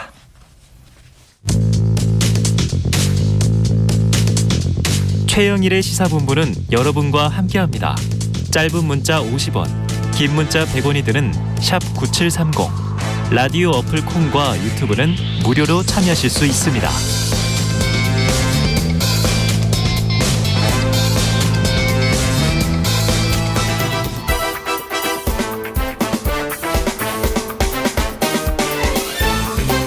네, 이번 한 주 어떤 소식이 가장 뜨거운 뉴스인지 한 주간의 뉴스들을 종합 정리하고 미처 못다한 이야기까지 챙겨드립니다. 장윤선의 주간 이슈. 장윤선 정치전문기자 나오셨습니다. 어서 오세요. 네, 안녕하세요. 네, 전 장윤선의 시사탐정 이런 느낌이에요. 지금 청취자분들도 아닙니다. 벌써 기대가 막 아이고 아닙니다. 네, 아닙니다. 어떤 또 이 솔깃한 이야기가 그러게요. 쏟아져 나올까. 매번 좀 재밌는 얘기가 팡팡 터져야 되는데. 예. 네. 자, 바로 이제 내일 있을 뉴스입니다. 네. 미리 짚어보죠. 자, 윤석열 대통령 새해 첫 순방을 앞두고 있어요. 네. 지금 아랍에미리트와 거기 이어서 스위스 다보스를 다녀오는 일정인데 네. 자, 이번에는 MBC 기자단을 전용기에 태우기로 했습니다. 네. 그래서 통 큰 결정 이런 뭐 헤드라인도 제가 봤는데요. 네. 이 내용 취재해 보셨습니까? 네, 뭐 아시는 것처럼 이제 내일 오전 10시에 출발을 해서 네. 12시간 비행을 거쳐서 뭐 일정이 화려합니다. 굉장히 많은 일정을 소화하게 될 예정인데요. 어쨌든 그 문화방송 기자단을 과연 기자단에 태울 거냐 말 거냐, 전용기에 태울 거냐 말 거냐 굉장히 논란이 컸었는데요. 네네네. 어제 오후까지만 하더라도 큰 입장 변화는 없다. 네네. 뭐 이런 게 기조였거든요. 근데 저녁 무렵부터 이 기조가 바뀌었어요. 그러니까 기존의 입장은 어떤 거였냐면 홍보기획관실 쪽에서 바이든 날리면 사태 있었잖아요. 이것에 대해서 최소한 MBC가 보도국장 명의의 사과를 하든 네네. 아니면 출입 기자를 교체를 하든 네. 뭐 이런 방식의 인사조치 책임 있는 뭐 반성과 책임 있는 태도가 있지 않는 한 네네. 이 태도를 바꾸기는 어렵다라는 입장이었거든요. 근데 사실 그렇다고 해서 MBC 입장에서는 사실을 사실대로 보도했을 뿐인데 그걸 네네. 이제 와서 사과하라 뭘 사과라는 거지 네. 이런 입장이 있었어요. 그러니까 양측이 이렇게 판단이 갈린 것은 사실 해결이 어렵겠다 이런 판단이 들었는데 어제 한 저녁 무렵 9시 무렵부터 이제 보도가 나오기 시작하면서 그냥 통 큰 결정으로 결국 대통령이 통 큰 결단을 내렸다는 뜻이죠. 사실상. 태워라. 그렇습니다. 그래서 결정을 해서 들어가게 됐다라고 볼 수 있을 것 같고요. 그리고 원래 그 기자단에 과연 몇 석을 줄 거냐 뭐 이런 게 늘 쟁점이거든요. 네네네. 근데 이번에는 34자리를 준다고 했다가 네네. 당초에 그럼 좀 어렵겠다 이런 판단도 했었다고 해요. 내부적으로. 그랬다가 이제 54석으로 좀 조정을 하면서 자석도 좀 늘어나기도 했고 그래요. 그리고 일부 기자들은 또 민항기를 타고 가기도 합니다. 가고. 예, 왜냐하면 일정이 지금 6박 8일인데 예. UAE 거쳐서 스위스까지 가는 예. 4개 도시를 모두 돌아다니는 거거든요. 그러니까 뭐 아부다비, 두바이, 쭈리히 그리고 다보스까지 가는 예. 뭐 이 4가지 일정을 전부 다 소화하는 기자는 제가 알기로는 어렵다. 5명 예, 정도 되고 매우 제한적이다. 그렇습니다. 그리고 몇몇은 또 그 UAE 일정을 그냥 소화하고 그리고 쭈리히까지 가는 기자들이 대체로 많은 걸로 이렇게 보이는데요. 여하튼 비용도 굉장히 커요. 네. UAE까지 가는 거는 800만 원. 그리고 다보스까지 전체 커버하면 1,800에서 2,000만 원. 한 명당 그렇습니다. 1인당. 제가 유일하게 최영일의 시사본부에 나와서 이 금액을 계속 공개하고 있어요. 그러네요. 나중에 깜짝 놀랐어요. 후배들한테 욕먹는 거 아닌가 싶습니다. 여하튼 그런 상황이고요. 그래서 전반적으로 모두 다 취재할 수 있는 언론사도 있지만 형편상 그렇게 못하는 기자들도 꽤 많이 있다. 예, 비쌉니다. 그 그래서 정도 사실은 비용이면은 저희는 뭐 일가족이 한 뭐 4박 5일 일주일 해외에 할 수 있는 비용인데. 그렇습니다. 예. 이게 회사 취재니까 가는 거지 안 그러면 사실은 이건 쉽지 않은 그런 일정이죠. 아까 이제 딱 장 기자님 얘기를 보면 MBC는 아직은 날리면이 아니라 바이든으로 들린다는 거죠? 뭐 그렇죠. 네. 예. 알겠습니다. 자, 이 보도에 따르면요. MBC 전용기에 탑승, 상황 변화는 없지만 국익을 위해 통 큰 결단을 한 것이다. 자, 이 이야기는 어떻게 해석해 주시겠어요? 그러니까요. 이게 참 어려운 건데요. 상황 변화가 없다는 것은 MBC가 사과나 앞서 말씀드린 대로 이기주 기자에 대한 교체를 안 한다는 얘기인데요. 네네. 이번에 그 순방 취재 가는 것도 이정은 반장이 가요. 아, 그래요? 예, 이기주 기자는 가지 않습니다. 그런데 그동안 뭐 일부 보도가 되기도 했습니다만, 대통령 근접 취재하는 풀이 있거든요. 네네. 이 풀 취재 횟수를 다 따졌더니 MBC가 제일 적은 거예요. 그러니까 그 바이든 날리면 사태 이후에. 네네네. 그러니까 사실상 그 대통령실 출입 기자들 사이에서는 문화방송 이기주 기자는 대통령 눈에 띄지 마라. 뭐 이런 뜻 아니냐. 네네. 그렇기 때문에 뭐 풀사를 구성해서 취재를 하고 말고 이거는 기자단의 판단이기도 하지만 경우에 따라서는 대통령실의 판단도 있기 때문에 네네. 뭐 그런 기자들이 그런 판단을 하고 있는 것이죠. 근데 그러면 문화방송은 어떻게 할 거냐. 뭐 실제로 출입 기자를 교체할 거냐 말 거냐. 제가 관련해서 오늘 취재를 했는데 문화방송은 그럴 뜻이 별로 없어 보입니다. 지금 당장 그리고 사실 출입 기자를 누구로 할 것인가는 각사마다 회사에서 나와서 판단할 문제지. 그렇죠. 대통령실이 불편해한다고 해서 그 기자 빼? 이건 있을 수 없다. 그렇기 때문에 내부적으로는 지금 뭐 그 기자를 교체한다거나 이런 판단은 전혀 안 하고 있는 걸로 보이는데요. 다만 이기주 기자 입장에서는 상당히 곤란할 거예요. 그러니까 왜냐하면 대통령실 출입은 하는데 취재가 원활하지 않을 것이고 네. 순방할 때 또 경우에 따라서 이런 일도 있고 그리고 다음 순방 때는 또 어떻게 될까 불안하기도 하고 그래서 사실 굉장히 어려울 것 같다라는 네. 생각이 좀 들고 대통령실 입장에서는 이번에 순방을 가는데 올해 첫 번째 해외 순방 그렇죠. 아닙니까? 그렇죠. 근데 순방 가자마자 첫 번째로 MBC를 태웠네 말았네 뭐 이런 걸로 논란이 되면 예. 처음부터 좋지가 않다. 네, 그리고 네, 굉장히 보수적인 그 사용자 단체인 신문협회에서도 그리고 조선일보에서도 사설로 이 문제를 비판했었거든요. 네. 그렇기 때문에 경우에 따라서 또 안 태운다면 옹졸한 대통령 이미지가 형성될 수 있기 때문에 그야말로 대승적 차원에서 판단해서 아예 태우기로 미리 했다. 통 큰 결단. 네. 알겠습니다. 실제로 전용기 배제 논란 이걸로 언론이 도배질되면 대통령 지지율이 또 하락할 가능성이 매우 높죠. 참 이기주 기자 너무 유명해졌네. 많이 유명해졌어요. 예. 슬리퍼 신고 대통령 등뒤에서 크게 소리 질러 질문하는 기자 뭐 이런 이미지가. 아니 근데 많은 기자들이 슬리퍼를 신습니다. 그렇다고 이제 나중에 또 후속 보도가 됐죠. 예. 네. 자, 그런데 사실 내일 오전 출국 예정이에요. 네. 이번에도 또 이틀 전에 결정이 나온 거잖아요. 지난 동남아 순방 때 MBC 배제 결정도 이틀 전에 이루어졌고 너무 좀 그러니까요. 급박하다. 예.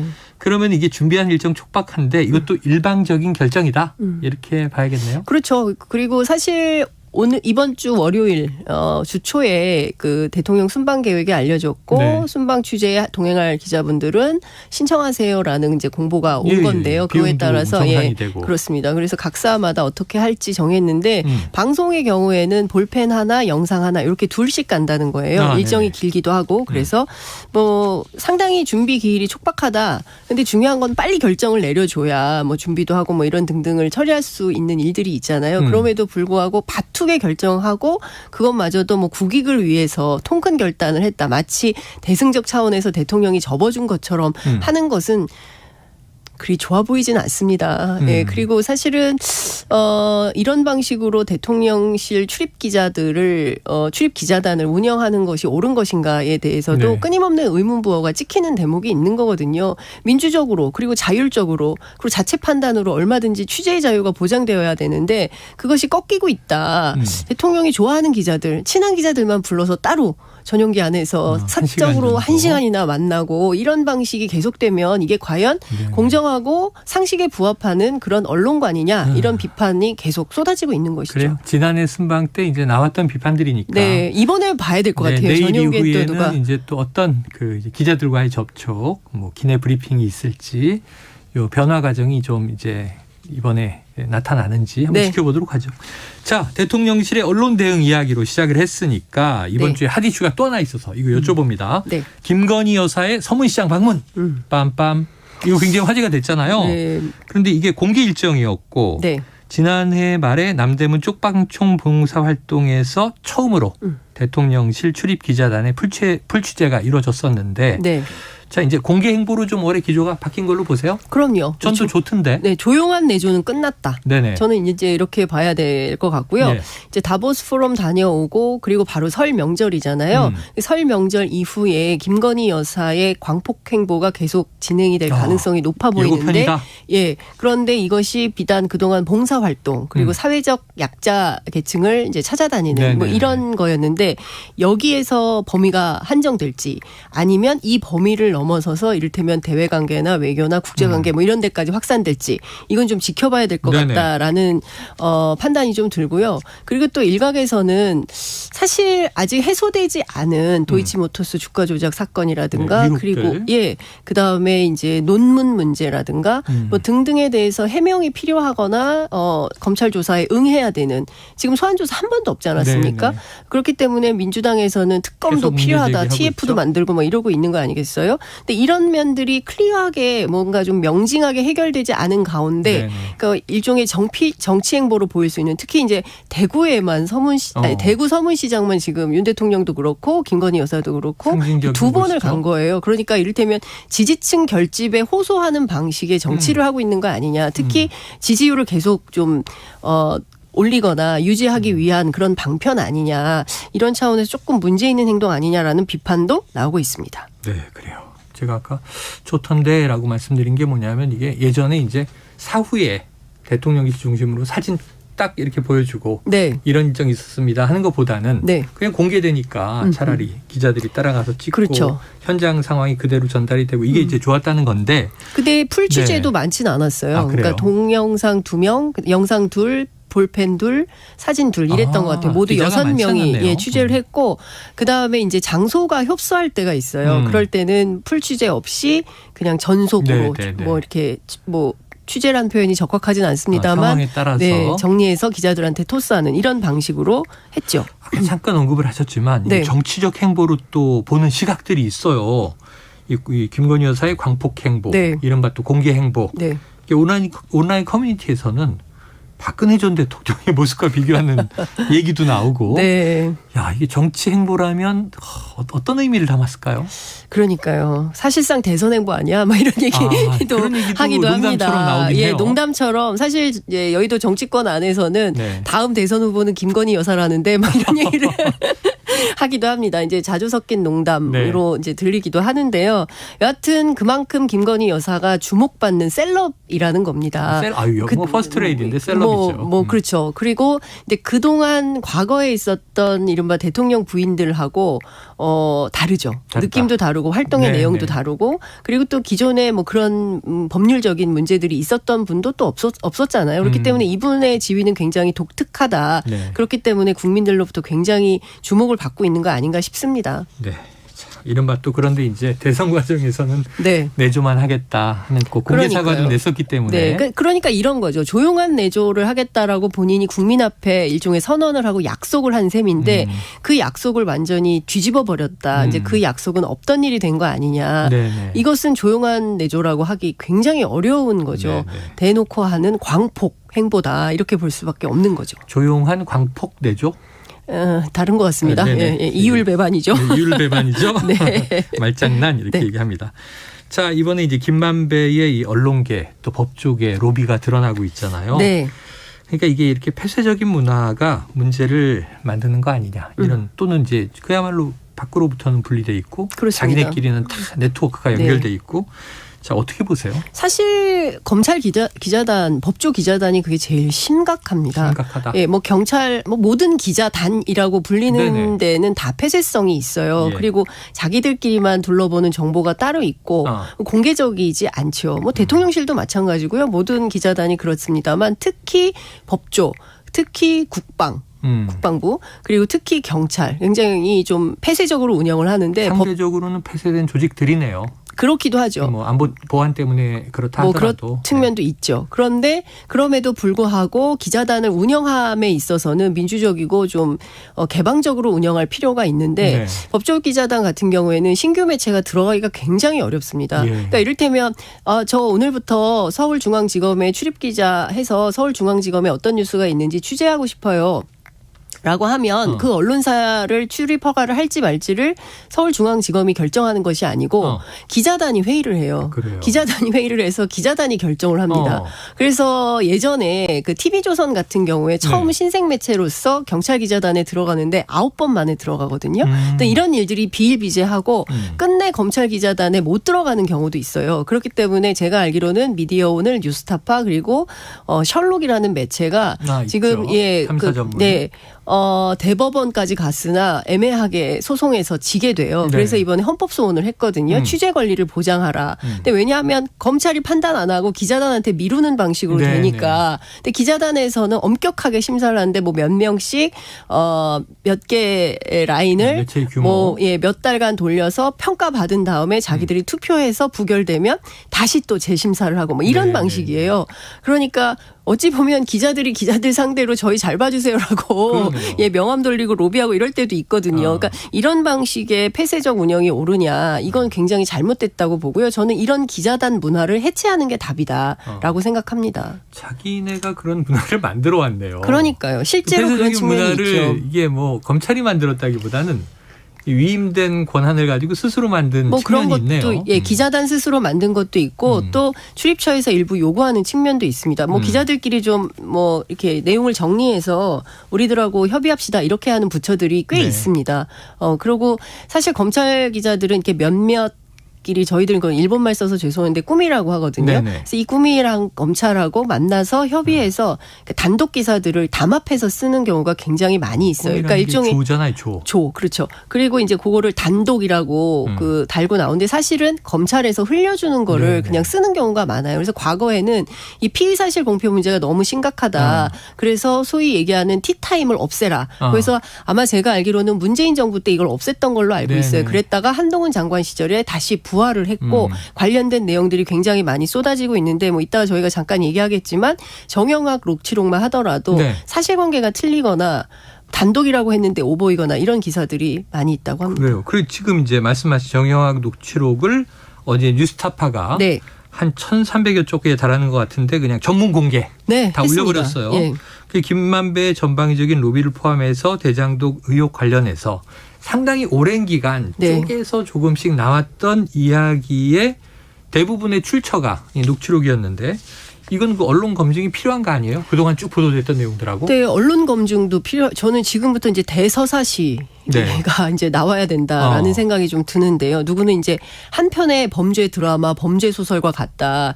이거 이제 주말 사이에 기자들 공부 열심히 해야 됩니다. 한 편으로 안 1,300조. 될 것 같아요. 분량으로 보면. 그러니까요. 막 시리즈가 될 것 시리즈로 막 제가 보기에는 막 몇 부작으로 나눠서 해야 될 것 같다라는 생각이 좀 들기도 하는데요.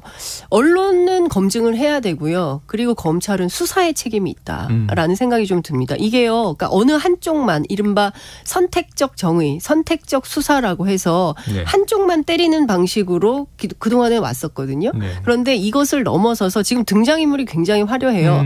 뭐 김수남 전 검찰총장, 네. 윤곽근 전 뭐 고검장 등등 해서 대법관도 있었고. 박영수 특검 뭐 등등 대법관 뭐 정말 화려한 기자들을 뿐만 아니라 네. 판검사 뭐 다양한 방식의 로비 백태가 나오고 있습니다. 청탁, 협잡, 음모, 속임수 별의별 얘기가 다 나오고 있다는 건데요. 이 부분에 대해서 진짜 전방위적인 수사가 있어야 되고 그리고 그 수사의 밑거름이 될 수 있는 어떤 분석 기사 같은 것들을 언론이 정말 어떤 누구에게 편향되거나 누구에게 불이익을 주거나 이런 판단 없이 1,300쪽에 달한 것을 전면 분석하고 취재해서 적극적으로 보도해서 저는 사실 이게 뭐 이 내용에 따르면 우리 힘의 근원은 검찰이라는 거 아닙니까? 그러면 검찰이 도대체 이 사건에 어떤 기여를 했기에 소위 대장동 팀이라고 하는 사람들이 우리 힘의 근원은 검찰이다 이렇게 말을 하는 것이냐. 실제로 이런 내용들에 다 드러났을 경우에 우리 검찰은 온전할 수 있는 것인지 저는 그런 의문을 품지 않을 수 없다는 생각이 좀 들고요. 이 전방위적인 대장동 팀의 이른바 거미줄 로비가 벌어졌다고 한다면 이 마각을 다 드러내서 정말 그야말로 그 깨끗한 손운동 뭐 이런 것들을 좀 해야 되는 차원이 아닌가 싶습니다. 이렇게 부정부패하게 뭐 몇 억씩 뭐 몇 천만 원씩 아무렇지도 않게 돈을 받고 술 접대 받고 뭐 식당에 카드 맡겨놓고 밥 먹고 이런 방식으로 그런 거 하지 말자고 김영란법까지 만들었음에도 불구하고 여전히 이런 방식으로 로비가 있었다고 한다면 이건 진짜 차제에 세게 털어야 된다라는 생각이 좀 듭니다. 자, 우리 사회에서 정말 공정하고 투명해야 할 곳으로 우리가 믿는 공권력의 핵심. 그러니까요. 그런데 이제 이 검은 돈과 유착이 막 나오고 있는 정말 범죄 소설 같은 얘기들이 지금 돌아다니고 있다면 이거는 뭐 스스로 좀 바로잡을 대목이고요. 비슷한 얘기입니다. 이 해외 도피 생활하던 쌍방울의 김성태 전 회장 말이죠. 태국에서 체포가 됐는데 자, 자진 귀국을 한다 이렇게 밝혀졌고 자, 오늘 오나 그랬는데 주말 지나고 다음 주 초에 온다고 하네요. 그러면 이제 조만간 들어올 것이다 이렇게 보셨는데 분석이 딱 맞았어요. 그럼 뭔가 자신이 있어야 들어오는 거 아닌가 해서 그렇죠. 그러면은 검찰을 어느 정도 검찰과 거래가 있었겠는가 모종의 이런 궁금증이 또 있는 건데 물론 공식적으로 우리나라에 플리바게닝은 없지만 없습니다. 우리가 그동안 많이 얘기하는 게 검찰이 원하는 유리한 진술을 해주면 그래도 기소 이후에 좀 그 뭔가 대가를 주지 않겠는가 하는 얘기들을 많이 했어요. 어때요? 네. 여의도 정치권에 이런 얘기가 있어요. 검찰이 12시간씩 사흘만 부르면 없던 일도 사실로 그냥 다 얘기한다. 내가 한 것도 아닌데 그냥 했다고 말을 하게 된다. 근데 그 정도로 검찰 수사 강도가 굉장히 높다는 것이고요. 네네. 그리고 집요하고 직접적으로 계속 묻기 때문에 가보면 이미 다 진술이 이만큼 쌓여 있다. 이런 얘기들을 네네네. 이제 검찰 수사 받은 사람들이 얘기를 하는데요. 저는 김성태 전 회장 같은 경우에도 비슷한 상황이 아닌가 싶고요.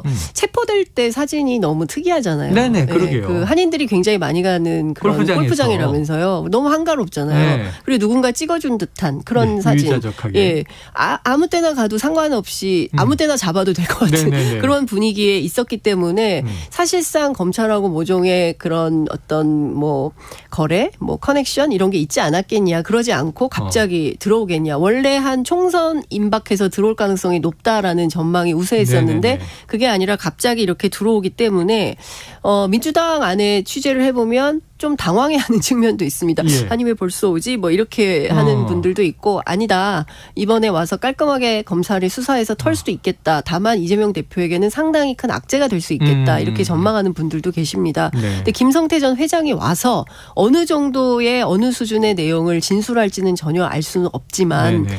경우에 따라서는 변호사비 대납 문제 물론 이분이 걸려있는 건들이 굉장히 많이 있어요. 그러니까요. 그렇기 때문에 다양한 사건에 대해서 어떻게 수사가 펼쳐질지 지금으로서는 뭐 주인 검사 말고는 아무도 모르는 네네네. 뭐 이런 상황이긴 할 텐데 결과적으로는 뭐 이제 대북 송금 문제부터 시작해서 뭐 변호사비 대납 문제 본인 뭐 걸려있는 외화 반출 문제 등등에 대해서 상세한 조사가 있지 있고. 않을까 싶습니다. 네. 민주당 측은 뭐 전환 사채를 통해서 변호사비 대납을 했다는 것은 사실이 무근이다. 아니다. 이렇게 네. 이제 강하게 또 자르고 있는데 네. 검찰은 또 이제 시각이 다르겠죠. 그렇습니다. 그래요. 알겠습니다. 자, 쌍방울 관계자 많은 이슈들이 해소될 것이다 이런 얘기를 했는데 네. 자, 이 의혹으로 지금 이제 흥미로운 대목은 이거예요. 쌍방울이라는 기업에 뭐 여러 이제 임원이나 자문 뭐 거쳐갔는데 이화영 전 그러니까 이제 이재명 경기도지사 시절에 평화부지사도 쌍방울 출신이었던 거잖아요. 네, 그렇죠. 법인카드 문제가 예. 있고. 근데 또 검찰 출신도 상당히 임원에 있었다는 맞습니다. 거잖아요. 예. 자, 이 의혹으로 검찰이 이재명 대표를 소환할 가능성이 높아졌다 이런 얘기가 나와요. 네. 어떻게 보십니까? 우선 이 김성태 전 회장도 김만배 씨처럼 검찰하고 네트워크가 커넥션이 상당히 많이 있다는 내용이 네네. 그 정치권에 떠돌고 있습니다. 예. 근데 검찰 고위직들하고 호영호제하면서 지냈다는 거예요. 그렇기 때문에 민주당에서는 김성태 전 회장의 귀국은 우리에게만 나쁜 것은 아니다. 여권에도 굉장히 안 좋은 사인을 주고 네네. 있다. 특히 검찰에 안 좋은 사인을 주고 있다. 이제 이런 얘기를 하고 있습니다.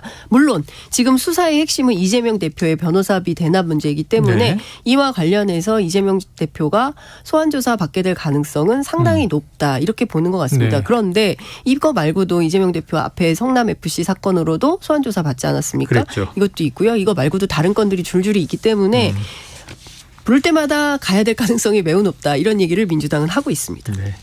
아유, 시간이 너무 잘 가네요. 정말 사건이 많다는 생각이 드는데 요거는 또 여쭤봐야겠습니다. 네. 자, 나경원 전 의원이 사직서를 냈어요. 네. 사의 표명했다. 이 무선으로도 하고 유선으로도 하고. 근데 이제 정식 절차. 네. 사직서를 냈다는 거는 반려하든 수리하든 결정을 위해서 해 주십시오. 이런 얘기인데 SNS에 또 글도 남겼단 말이에요. 그러니까요. 어떤 의미로 해석하시고 당권 도전 가능성 어떻게 보십니까? 저는 기본적으로 그러니까 대통령에 대해서는 별로 말하고 싶지 않은 것 같아요. 왜냐하면 윤석열 대통령 제가 취재를 해보니까 윤석열 대통령하고 나경원 전 의원하고 굉장히 막역한 사이인데요. 네. 옛날에 사시 공부할 때 이제 서울대가 먼 강북 쪽에 이른바 잘 나가는 학생들은 연대 도서관에서 공부를 많이 했다는 거예요. 그래요? 당시에 같이 다녔던 사람들이 나경원 전 대표, 그다음에 윤석열 대통령, 그리고 등등이 이제 있는데 김남도 교수 동문이면서도 사시 공부를 함께하는 그룹. 근데 그 그룹이 이제 연대 도서관에서 공부를 하면서 본인들이 자칭 그거를 연세 학파라고 불렀대요. 타대에 가서 가서 타대에 가서 공부하면서 뭐 네. 그렇게 했다는 거예요. 그러니까 무슨 얘기냐면은 비단 공적인 관계뿐만 아니라 네. 학교 다닐 때부터 굉장히 친한 선후배. 같은 제가 그때 당시에 함께 서울대 그 법대 동문이었던 모 인사로부터 확인한 바에 따르면 나경원 전 의원은 윤석열 대통령을 오빠라고 부른대요. 그러니까 그 정도로 가까운 사이인 겁니다. 선후배면서 사적으로 그렇습니다. 가깝다. 굉장히 같이 공부를 했으니 네네네. 사시 공부를 같이 했으니 얼마나 가깝겠어요. 그러니까 굉장히 친한 사이인데 어쨌든 세월이 흘러 뭐 이렇게 뭐 정치하고 검찰총장하고 하다가 대통령과 저출산 고령사회 부위원장으로 다시 만난 거 아니겠습니까? 그러면서 내부적으로는 윤석열 대통령이 그 나경원 전 의원에 대해서 상당히 뭐 여러 가지 자리도 제안하고 하면서 공을 들였고 그리고 그 결과로 이제 두 가지 기후대사 그다음에 이 저출산 고령사회 부위원장 맡았죠. 두 가지 보직을 줬는데 본인이 여론조사 지지율이 높으니 나 이거 다 그만두고 당권 나갈래라고 하니까 이거에 대해서 굉장히 서운해하신다는 거예요. 그래서 너무 화가 나 있다 대통령은. 근데 제가 취재할 때마다 윤석열 대통령은 늘 화가 나 있어요. 그런 사안만 취재하시니까 그런 거 아닙니까? 뭐 그럴 수도 있겠죠. 근데 여하튼 그렇기 때문에 그 개인적인 관계 그리고 여러 가지 역사적 관계를 돌이켜 볼 때 나경원 전 대표가 그 윤석열 대통령에게 각을 세우긴 굉장히 어려운 것 같아요. 그래서 우리를 자꾸 충돌 관계로 보지 말아주세요라고 기자들한테 호소하는 것도 여기에 있는 것 같고요. 한 단면은. 그러면 이 관계에서 나경원 전 대표가 오늘 얘기한 것 중에 굉장히 중요한 대목이 나는 결코 당신들이 진정으로 윤석열 대통령과 윤석열 정부의 성공을 위한다고 생각하지 않는다. 무슨 얘기냐면 신윤그룹에게 날린 거죠. 그렇습니다. 윤핵관을 향한 준엄한 경고를 시작했다. 그래서 저는 아마도 윤 대통령이 돌아오시는 21일 전까지는 특별한 일은 없을 겁니다. 왜냐하면 대체로 대통령이 출국했을 때 해외 일정 소화 중에 국내 이슈를 잘 만들지 않는다는 게 여야 불문 정치권의 어떤 불문율처럼 돼 있거든요. 그렇기 때문에 특별한 얘기는 없지만 윤핵관과 윤핵관 사이에서 진짜 윤핵관, 가짜 윤핵관, 이른바 윤핵관 간별 논란이 본격적으로 벌어지지 않을까. 이번 국민의힘 전당대회 초반전 핵심 키워드는 진박이 아니라 진윤핵관 간별 논란이 되지 않을까라는 생각이 좀 듭니다. 누가 진윤이고 누가 가윤인가. 그렇습니다. 진짜 윤핵관은 누구인가. 항상 이 사극 같은 얘기가 무슨 선거만 있으면 나와서. 그러니까요. 그래서 정치가 재밌는 거 아니겠습니까? 이게 재밌기는 한데. 약간 드라마 같기도 하고. 여기 약간 생산성까지 있으면 좋겠는데 나중에 끝나고 나면 좀 허무해요. 맞아요. 네네, 생산성이 없어. 네. 자, 어쨌든 재미는 있습니다. 흥미진진합니다. 네. 자, SNS 이제 날린 직격탄도 주셨고요. 자, 그런데 왜 또 김기현 지금 후보잖아요. 출마 선언했으니까 뭐 예비 후보라고 해야 되나? 그 일본 국민 발언이 있어요. 그러니까요. 이게 지금 뭐 당원 100% 룰인데 일본 국민 30%의 의견을 들을 필요가 있느냐 이런 얘기를 했는데 이 안철수 의원 겨냥한 거잖아요. 그렇죠. 이 공방은 어떻게 보세요? 저는 듣기에 따라서 저는 대단히 부적절한 발언이라고 생각을 합니다. 부적절한 발언이다. 네, 그렇습니다. 뭐 안철수 의원 개인뿐만 아니라 어찌됐든 일반 국민 여론조사 그동안 해왔잖아요. 해왔죠. 한나라당 시절부터 해왔잖아요. 7대3으로. 역사와 전통을 자랑하는 네네. 국민의힘 전당대회 룰이었잖아요. 네. 그런데 누군가를 당선시키기 위해서 그리고 누군가를 배척하기 위해서 이 룰을 바꾼 거 아닙니까?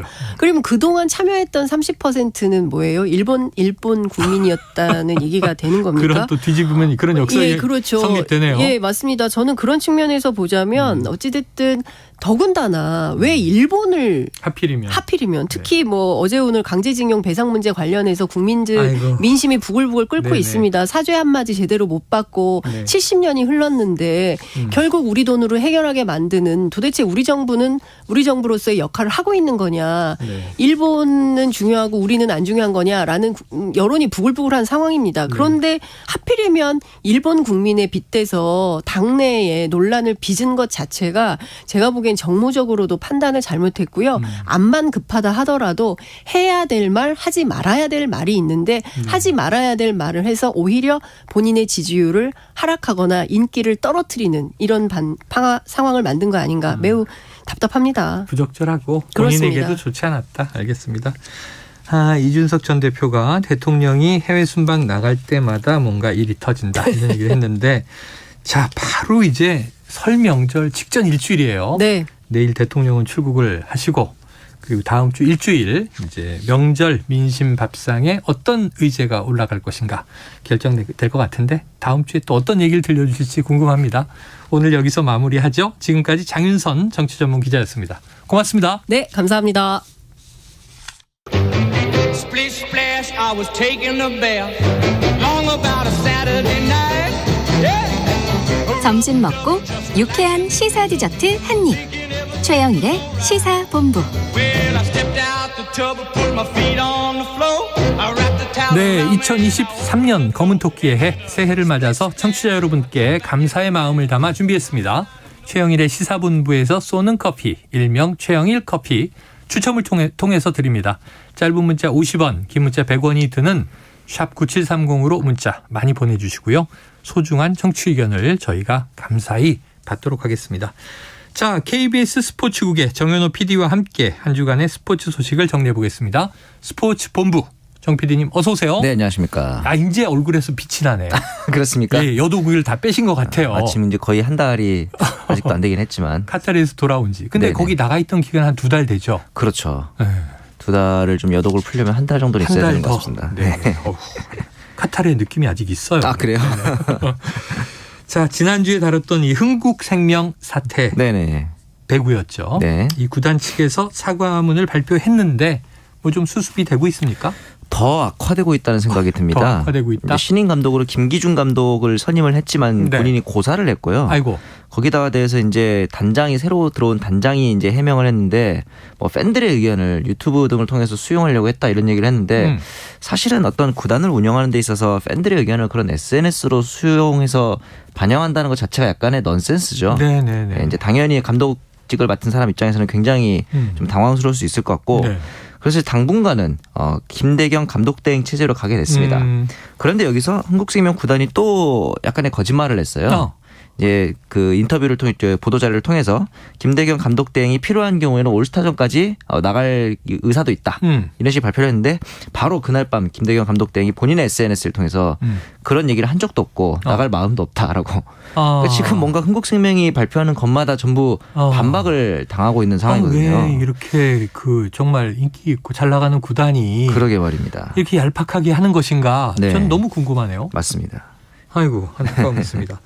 자, 팀 훈련은 단 3명의 스태프와 함께 진행하고 있다. 이런 얘기도 있어요. 그렇습니다. 이게 이제 감독 1명이 있고 네. 현재 남아있는 코치진이 2명밖에 없다 보니까 어떤 소위 말하는 웃기면서도 슬픈 네. 상황이 생기는 게 감독은 이제 경기 전에 신문과 방송의 인터뷰를 소화를 하죠. 그리고 전력 분석관과 경기에 대비한 회의를 진행합니다. 네. 그리고 나서 코치하러 갑니다.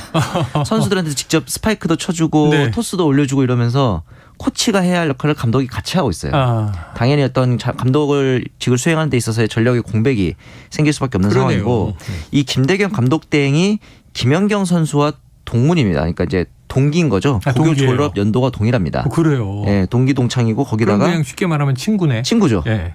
이제 그 남은 2명의 코치 중에 1명인 최지환 코치 같은 경우에는 올해 처음 코치를 맡은 31살의 코치입니다. 예. 뭐 이제 나이가 물론 중요한 건 아니지만 그만큼 선수단 안쪽에서는 뭔가 기대고 싶고 믿고 맡기고 싶은 대상이 있어야 되는데 그런 부분들이 사라진 그게 지금 흥국생명의 상황이거든요. 아이고, 야, 진짜 열악하다 열악해요. 네네. 지금 얘기를 들어보니까 맞습니다. 지금 이 프로 구단인가 걱정이 될 그렇죠. 정도예요. 네네.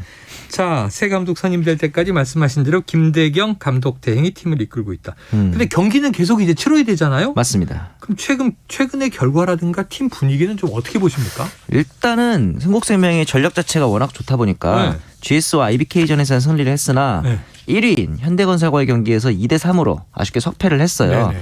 그리고 이제 한 가지 좀 인상 깊었던 게 경기 후에 양효진 선수가 현대건설의 양효진 선수가 흥국생명의 현재 상황에 대해서 팀 분위기가 감독님이 시즌 중간에 떠나다 보니까 잘 잡히지 않는 듯한 인상이었다. 이런 상황에서는 팀 분위기 좋을 수는 없을 것 같다. 어떻게 보면 상대편이잖아요. 싸워보니까 좀 상대팀이 흔들리고 있다는 게 느껴졌다. 그걸 심지어 근데 인터뷰에서 공개적으로 말한다는 것도 굉장히 이례적인 일인데 그렇죠. 그만큼 이 문제가 사실은 뭐 한국생명 하나의 문제가 아니라 배구계 전체에서 굉장히 좀 우려 깊게 보고 있다. 이런 시선들이 좀 많은 것 같습니다. 야, 거의 이제 이 뛰고 있는 현역 선수들이 그렇죠. 평론을 하는 수준이 됐으니까 예를 들면 오늘 싸워보니까 상대팀의 좀 집중도가 좀 떨어진 것 같아요. 보통 그렇게 얘기를 잘 안 하거든요. 것 같아요. 이런 식인데 체제 자체를 대놓고 이야기하는 상황이 됐습니다.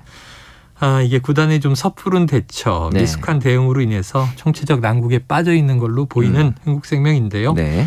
자, 그럼 누가 이 부담을 끌어안고 감독직을 수락할 것인가? 이게 리더십이 좀 바로 서야. 근데 저는 이게 수습이 되지 않겠어요? 구단에서 누가 오느냐가 좀 중요한 게 아니에요. 어떻게 맞이하느냐가 더 중요한 것 같아요. 그러니까 이 상황에서 누가 오더라도 똑같을 거고 네네. 오고 싶은 감독도 없을 겁니다. 네. 한국생명 측에서는 이런 부분들에 대해서는 과거에 있었던 모든 것들에 대해서 환골탈퇴하겠다. 어떤 감독이 오든 정권을 보장하겠다. 이런 식으로 자세를 낮춰야만 새로운 감독이 오고 또 새로운 체제로 시작을 할 수 있을 것 같습니다. 구단 자체의 환골탈퇴. 그렇죠. 성찰이 필요하다. 네. 가능하겠습니까? 가능해야죠. 가능해야죠. 안 돼도 가능하게 해야 합니다. 그래요. 또 다음 소식으로 넘어가 보죠. 네. K리그의 전북 현대, 울산 현대, 이른바 현대가의 라이벌 구도. 네네. 새해부터 뜨겁던데요. 이 아마노준 선수의 이적 때문인데 이거 어떤 상황입니까? 이제 울산에서 아마노준 선수를 지난 시즌에 인대로 영입을 해서 경기를 같이 했고 활약이 좋아서 내년에도 울산과 함께하겠다. 아마노준 선수 이렇게 얘기를 했답니다. 예. 그리고 나서 새해에 울산이 이적 제의를 했으나 전북으로 간 거죠. 아, 그래요? 네, 그래서 이제 홍명보 감독은 최악의 일본 선수다. 신의가 전혀 없다. 이런 식으로 공개적으로 또 비판을 했는데 혹평을 했어요. 이례적으로 이렇다 보니까 아마노 선수가 기자회견을 가졌습니다.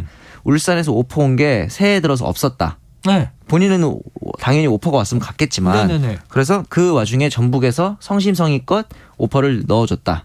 그리고 이미 마음이 전북으로 기운 와중에 네. 모든 절차가 마무리되어가는 와중에 울산에서 그제서야 오퍼가 왔다. 뒤늦게. 그렇죠. 그리고 금액도 거의 1억 원 가까이 차이가 난 걸로 네네네. 알고 있고요. 이런 상황입니다. 그러면 이게 약간의 진실 공방인데 네네. 어느 쪽의 얘기가 맞는 것 같아요? 둘 다 얘기는 맞아요. 둘 다 얘기 울산에서는 맞아요? 우리가 오퍼를 넣었는데 전북 간 것도 맞고. 홍 감독 입장에선 그 얘기가 맞고. 네네. 근데 이제 아마노준 입장에서는 오퍼를 새해 들어서 주기로 했는데 안 오고 있고 새해가 됐는데도 본인은 지금 무직 상태인데 네. 기다리고 있는 상황에서 전북에서 조금 더 좋은 그리고 제의가. 성의를 다하는 오퍼를 오면은 네네. 당연히 넘어갈 수밖에 없는 그런 상황이기 때문에 이것은 이제 어떤 상황을 두고도 마음을 상하는 방법이 그 지점이 다를 수 있는 거잖아요. 그렇기 때문에 이런 것 사실은 울산의 그 대처가 조금 늦지 않았나라는 생각은 좀 있습니다. 애매하다. 네네. 양쪽 말이 다 맞다. 그렇죠. 네네. 자, 그런데 이제 선수 뺏기 이런 네네. 용어도 등장을 해요. 네. 선수 본인의 결정에 따른 이적인데 네. 프로의 세계에선 이게 비난받을 일인가? 그럼 어떻게 보세요? 비난받을 일은 아니죠. 왜냐하면 어차피 그 울산과 과거 했던 얘기도 다 구두 계약이었고 그리고 이제 선수들은 아까 말했던 것처럼 무직 상태잖아요. 네네. 프리랜서 상태이기 때문에 언제 내가 방출당할지 모르고 네네. 조금이라도 젊은 나이에 최대한 많은 준비를 해야 한다는 입장에서 네네네. 봤을 때는 조금 더 조건도 좋으면서 성심성의를 당해주는 구단으로 이제 이적을 하는 거는 어떻게 보면 당연한 오히려 그렇지 하지 않는 게 이상한 그런 결정이 아니었나라는 생각은 듭니다. 울산 측에서 최악의 일본 선수다 이렇게 비난하는 건 좀 과한 겁니까? 그렇다고 저는 생각을 해요. 그 전후 관계를 알고 있다면 아마 홍명보 감독은 거기까지는 모르지 않았나라는 생각이 감독은 듭니다. 몰랐을 수도 있다. 네네. 자, 공교롭게도 다음 달에 개막하는 K리그 첫 경기가요. 울산 대 전북입니다. 그렇습니다. 야, 이른바 아마노 더비. 그렇죠. 이게 어떻게 될까 궁금하네요. 본인도 이 상황에 대해서 잘 알고 있고 아마노 네. 선수도 이제 각오하고 있다. 이렇게 얘기했으니까 각오하고 어쨌든 있다. 어떻게 보면은 팬들이 약간의 수혜자일 수도 있어요. 재밌는 이런 스토리텔링이 생겼기 때문에. 팽팽한. 네네. 정말 경기의 이 열기는 더 높아지고 맞습니다. 기대감도 커질 것 같습니다. 네. 자, 축구 얘기 나온 김에 이 얘기도 해봅니다. 카타르 월드컵 우리 대표팀의 일정이 끝난 직후에 네. 안덕스 트레이너가 SNS를 통해서 올렸던 얘기가 있어서 저 너무 궁금했어요. 아하. 이른바 2701호 폭로. 네. 근데 이게 궁금했었는데 축구협회가 공식 입장을 냈다고요? 그렇죠. 이제 당시 이 안덕스 트레이너는 손흥민 선수의 개인 트레이너 자격으로 와서 이제 재활을 도왔던 건데 네. 이거에 대해서 이제 선수들이 이 안덕스 트레이너의 정식 채용을 요구했던 상황이었는데 네. 축구협회 측의 입장은 이렇습니다. 공인 자격증이 이 안덕스 트레이너에게 있었다면은 네. 공채를 통해서 채용할 수 있었겠지만 자격증이 없었다. 그리고 공채 때 지원도 하지 않았다. 네. 그렇기 때문에 우리는 채용할 수 없다라는 게 공식 입장입니다. 자, 안 트레이너가 공개 저격을 한 지 한 달 만에 축구협회가 해명에 나섰다. 근데 지금 얘기는 공식적으로는 깔끔하잖아요. 네네. 자격이 자격이 없고 공채에 응하지 않았으니 그렇죠. 우리야 뽑을 방도가 없지 않느냐. 네. 근데 해명이 좀 늦게 나와서 어떻게 그렇죠. 보십니까? 이게 사실은 좀 거슬러 올라가면은 이 트레이너들에게 자격증을 요구하는 시스템이 과거에 그 최숙현 선수가 약간 비극에 휩싸인 일이 있었잖아요. 그 트라이애슬론. 네네. 예. 그 당시에 이제 그 문제의 근원 중에 하나가 이 무면허 팀 닥터가 아주 이상한 전횡을 부렸다는 그렇죠. 그때 이후로 나왔죠. 이러한 상황을 또 막기 위해서 이제 트레이너를 채용할 때는 반드시 협회에서 정한 자격증이 있어야 한다. 이런 제도가 생긴 거거든요. 네네. 국민체육건강법이 2021년에 개정이 됐습니다. 최근이군요. 그렇죠. 이제 아무래도 그렇다 보니까 축구협회 같은 큰 단체에서는 이런 부분들을 당연히 중요시할 수밖에 없는 상황이죠. 그러니까 이제 이 자격증 문제는 최근에 한 1, 2년 사이에 불거졌던 거네요. 맞습니다. 아유, 최숙현 선수의 비극이 생각나는데 그게 이제 스포츠계에서 만연했던 문제가 해소됐을까 또 궁금합니다. 자, 이 논란 역시 양측의 입장을 보다 보면 각자 수긍은 되잖아요. 그렇죠. 자, 근데 이게 왜 이렇게 된 거지 하는 의문이 생기는 대목. 정 PD는 이 논란을 좀 어떻게 정리하고 싶으세요? 물론 안덕수 트레이너가 능력 있는 사람이고 선수들이 이 안덕수 트레이너를 신뢰하고 따랐다라는 점은 이제 저도 이해가 갑니다. 그리고 이제 역할을 또 한 거 아니에요? 그렇죠. 가서? 굉장히 이제 축구에서 중요한 역할을 했다 한들 문제는 이 요청을 받아주는 순간 문제가 되는 게 뭐냐면은 이 원칙을 어기는 거고 단지 선수들과 친하다는 이유로 공채 등의 과정을 무시할 수 있는 것이냐. 그리고 어떻게 보면은 이 선수들이 기존 의료진의 업무 배제와 규국 조치까지 요청을 했거든요. 이건 어떻게 보면은 불법 채용까지도 만약에 문제를 삼다면은 그렇게까지 올라갈 수 있는 부분이기 때문에 제 생각에는 축구협회 측에서 조금 더 상태가 진정된 다음에 원리 원칙에 입각한 공식 입장을 발표했기 때문에 꽤 합리적인 결정이었다는 생각은 합니다. 협회 쪽의 입장이. 네네. 그러면 결국은 이제 공식적인 또 합리적 합법적인 절차라는 게 있으니까 절차를 따랐어야 하는데 그게 좀 위배된 측면이 있다. 맞습니다. 알겠습니다.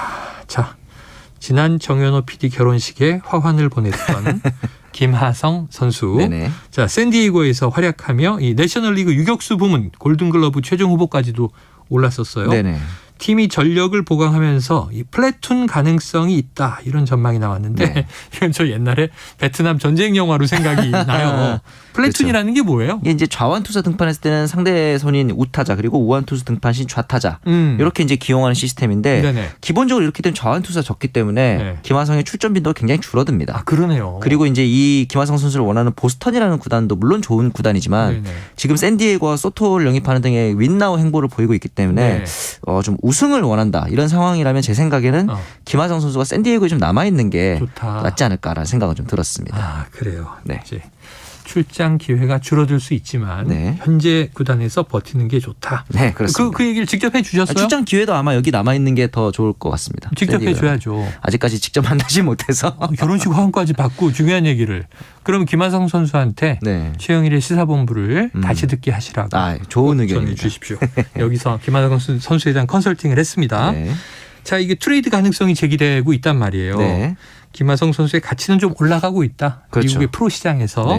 샌디에이고도 좋은 팀이고 자, 명문 구단으로의 이적도 가능하고 지금 남아있는 게 좋겠다라고 하셨지만 현실, 실제는 어떻게 될 것 같으세요? 현실적으로 근데 김하성 선수가 포스팅으로 영입이 됐기 때문에 이 포스팅비는 이적료에 포함이 되지 않습니다. 샌디에이고 측의 올바른 기본적으로 팀이 지출한 돈이기 때문에 아마 계속 남는 게 합리적인 방안일 것 같습니다. 자, 잘 들어야 될 것 같습니다. 정현호 스포츠 PD의 이야기 여기까지 듣겠습니다. 고맙습니다. 감사합니다. 자, 오늘 최영일의 시사본부 준비한 내용 여기까지입니다. 자, 저는요 다음 주 월요일 낮 12시 20분에 다시 찾아뵐 거고요. 주말 잘 보내시고 다음 주 월요일에 다시 뵙겠습니다. 청취해 주신 여러분 고맙습니다.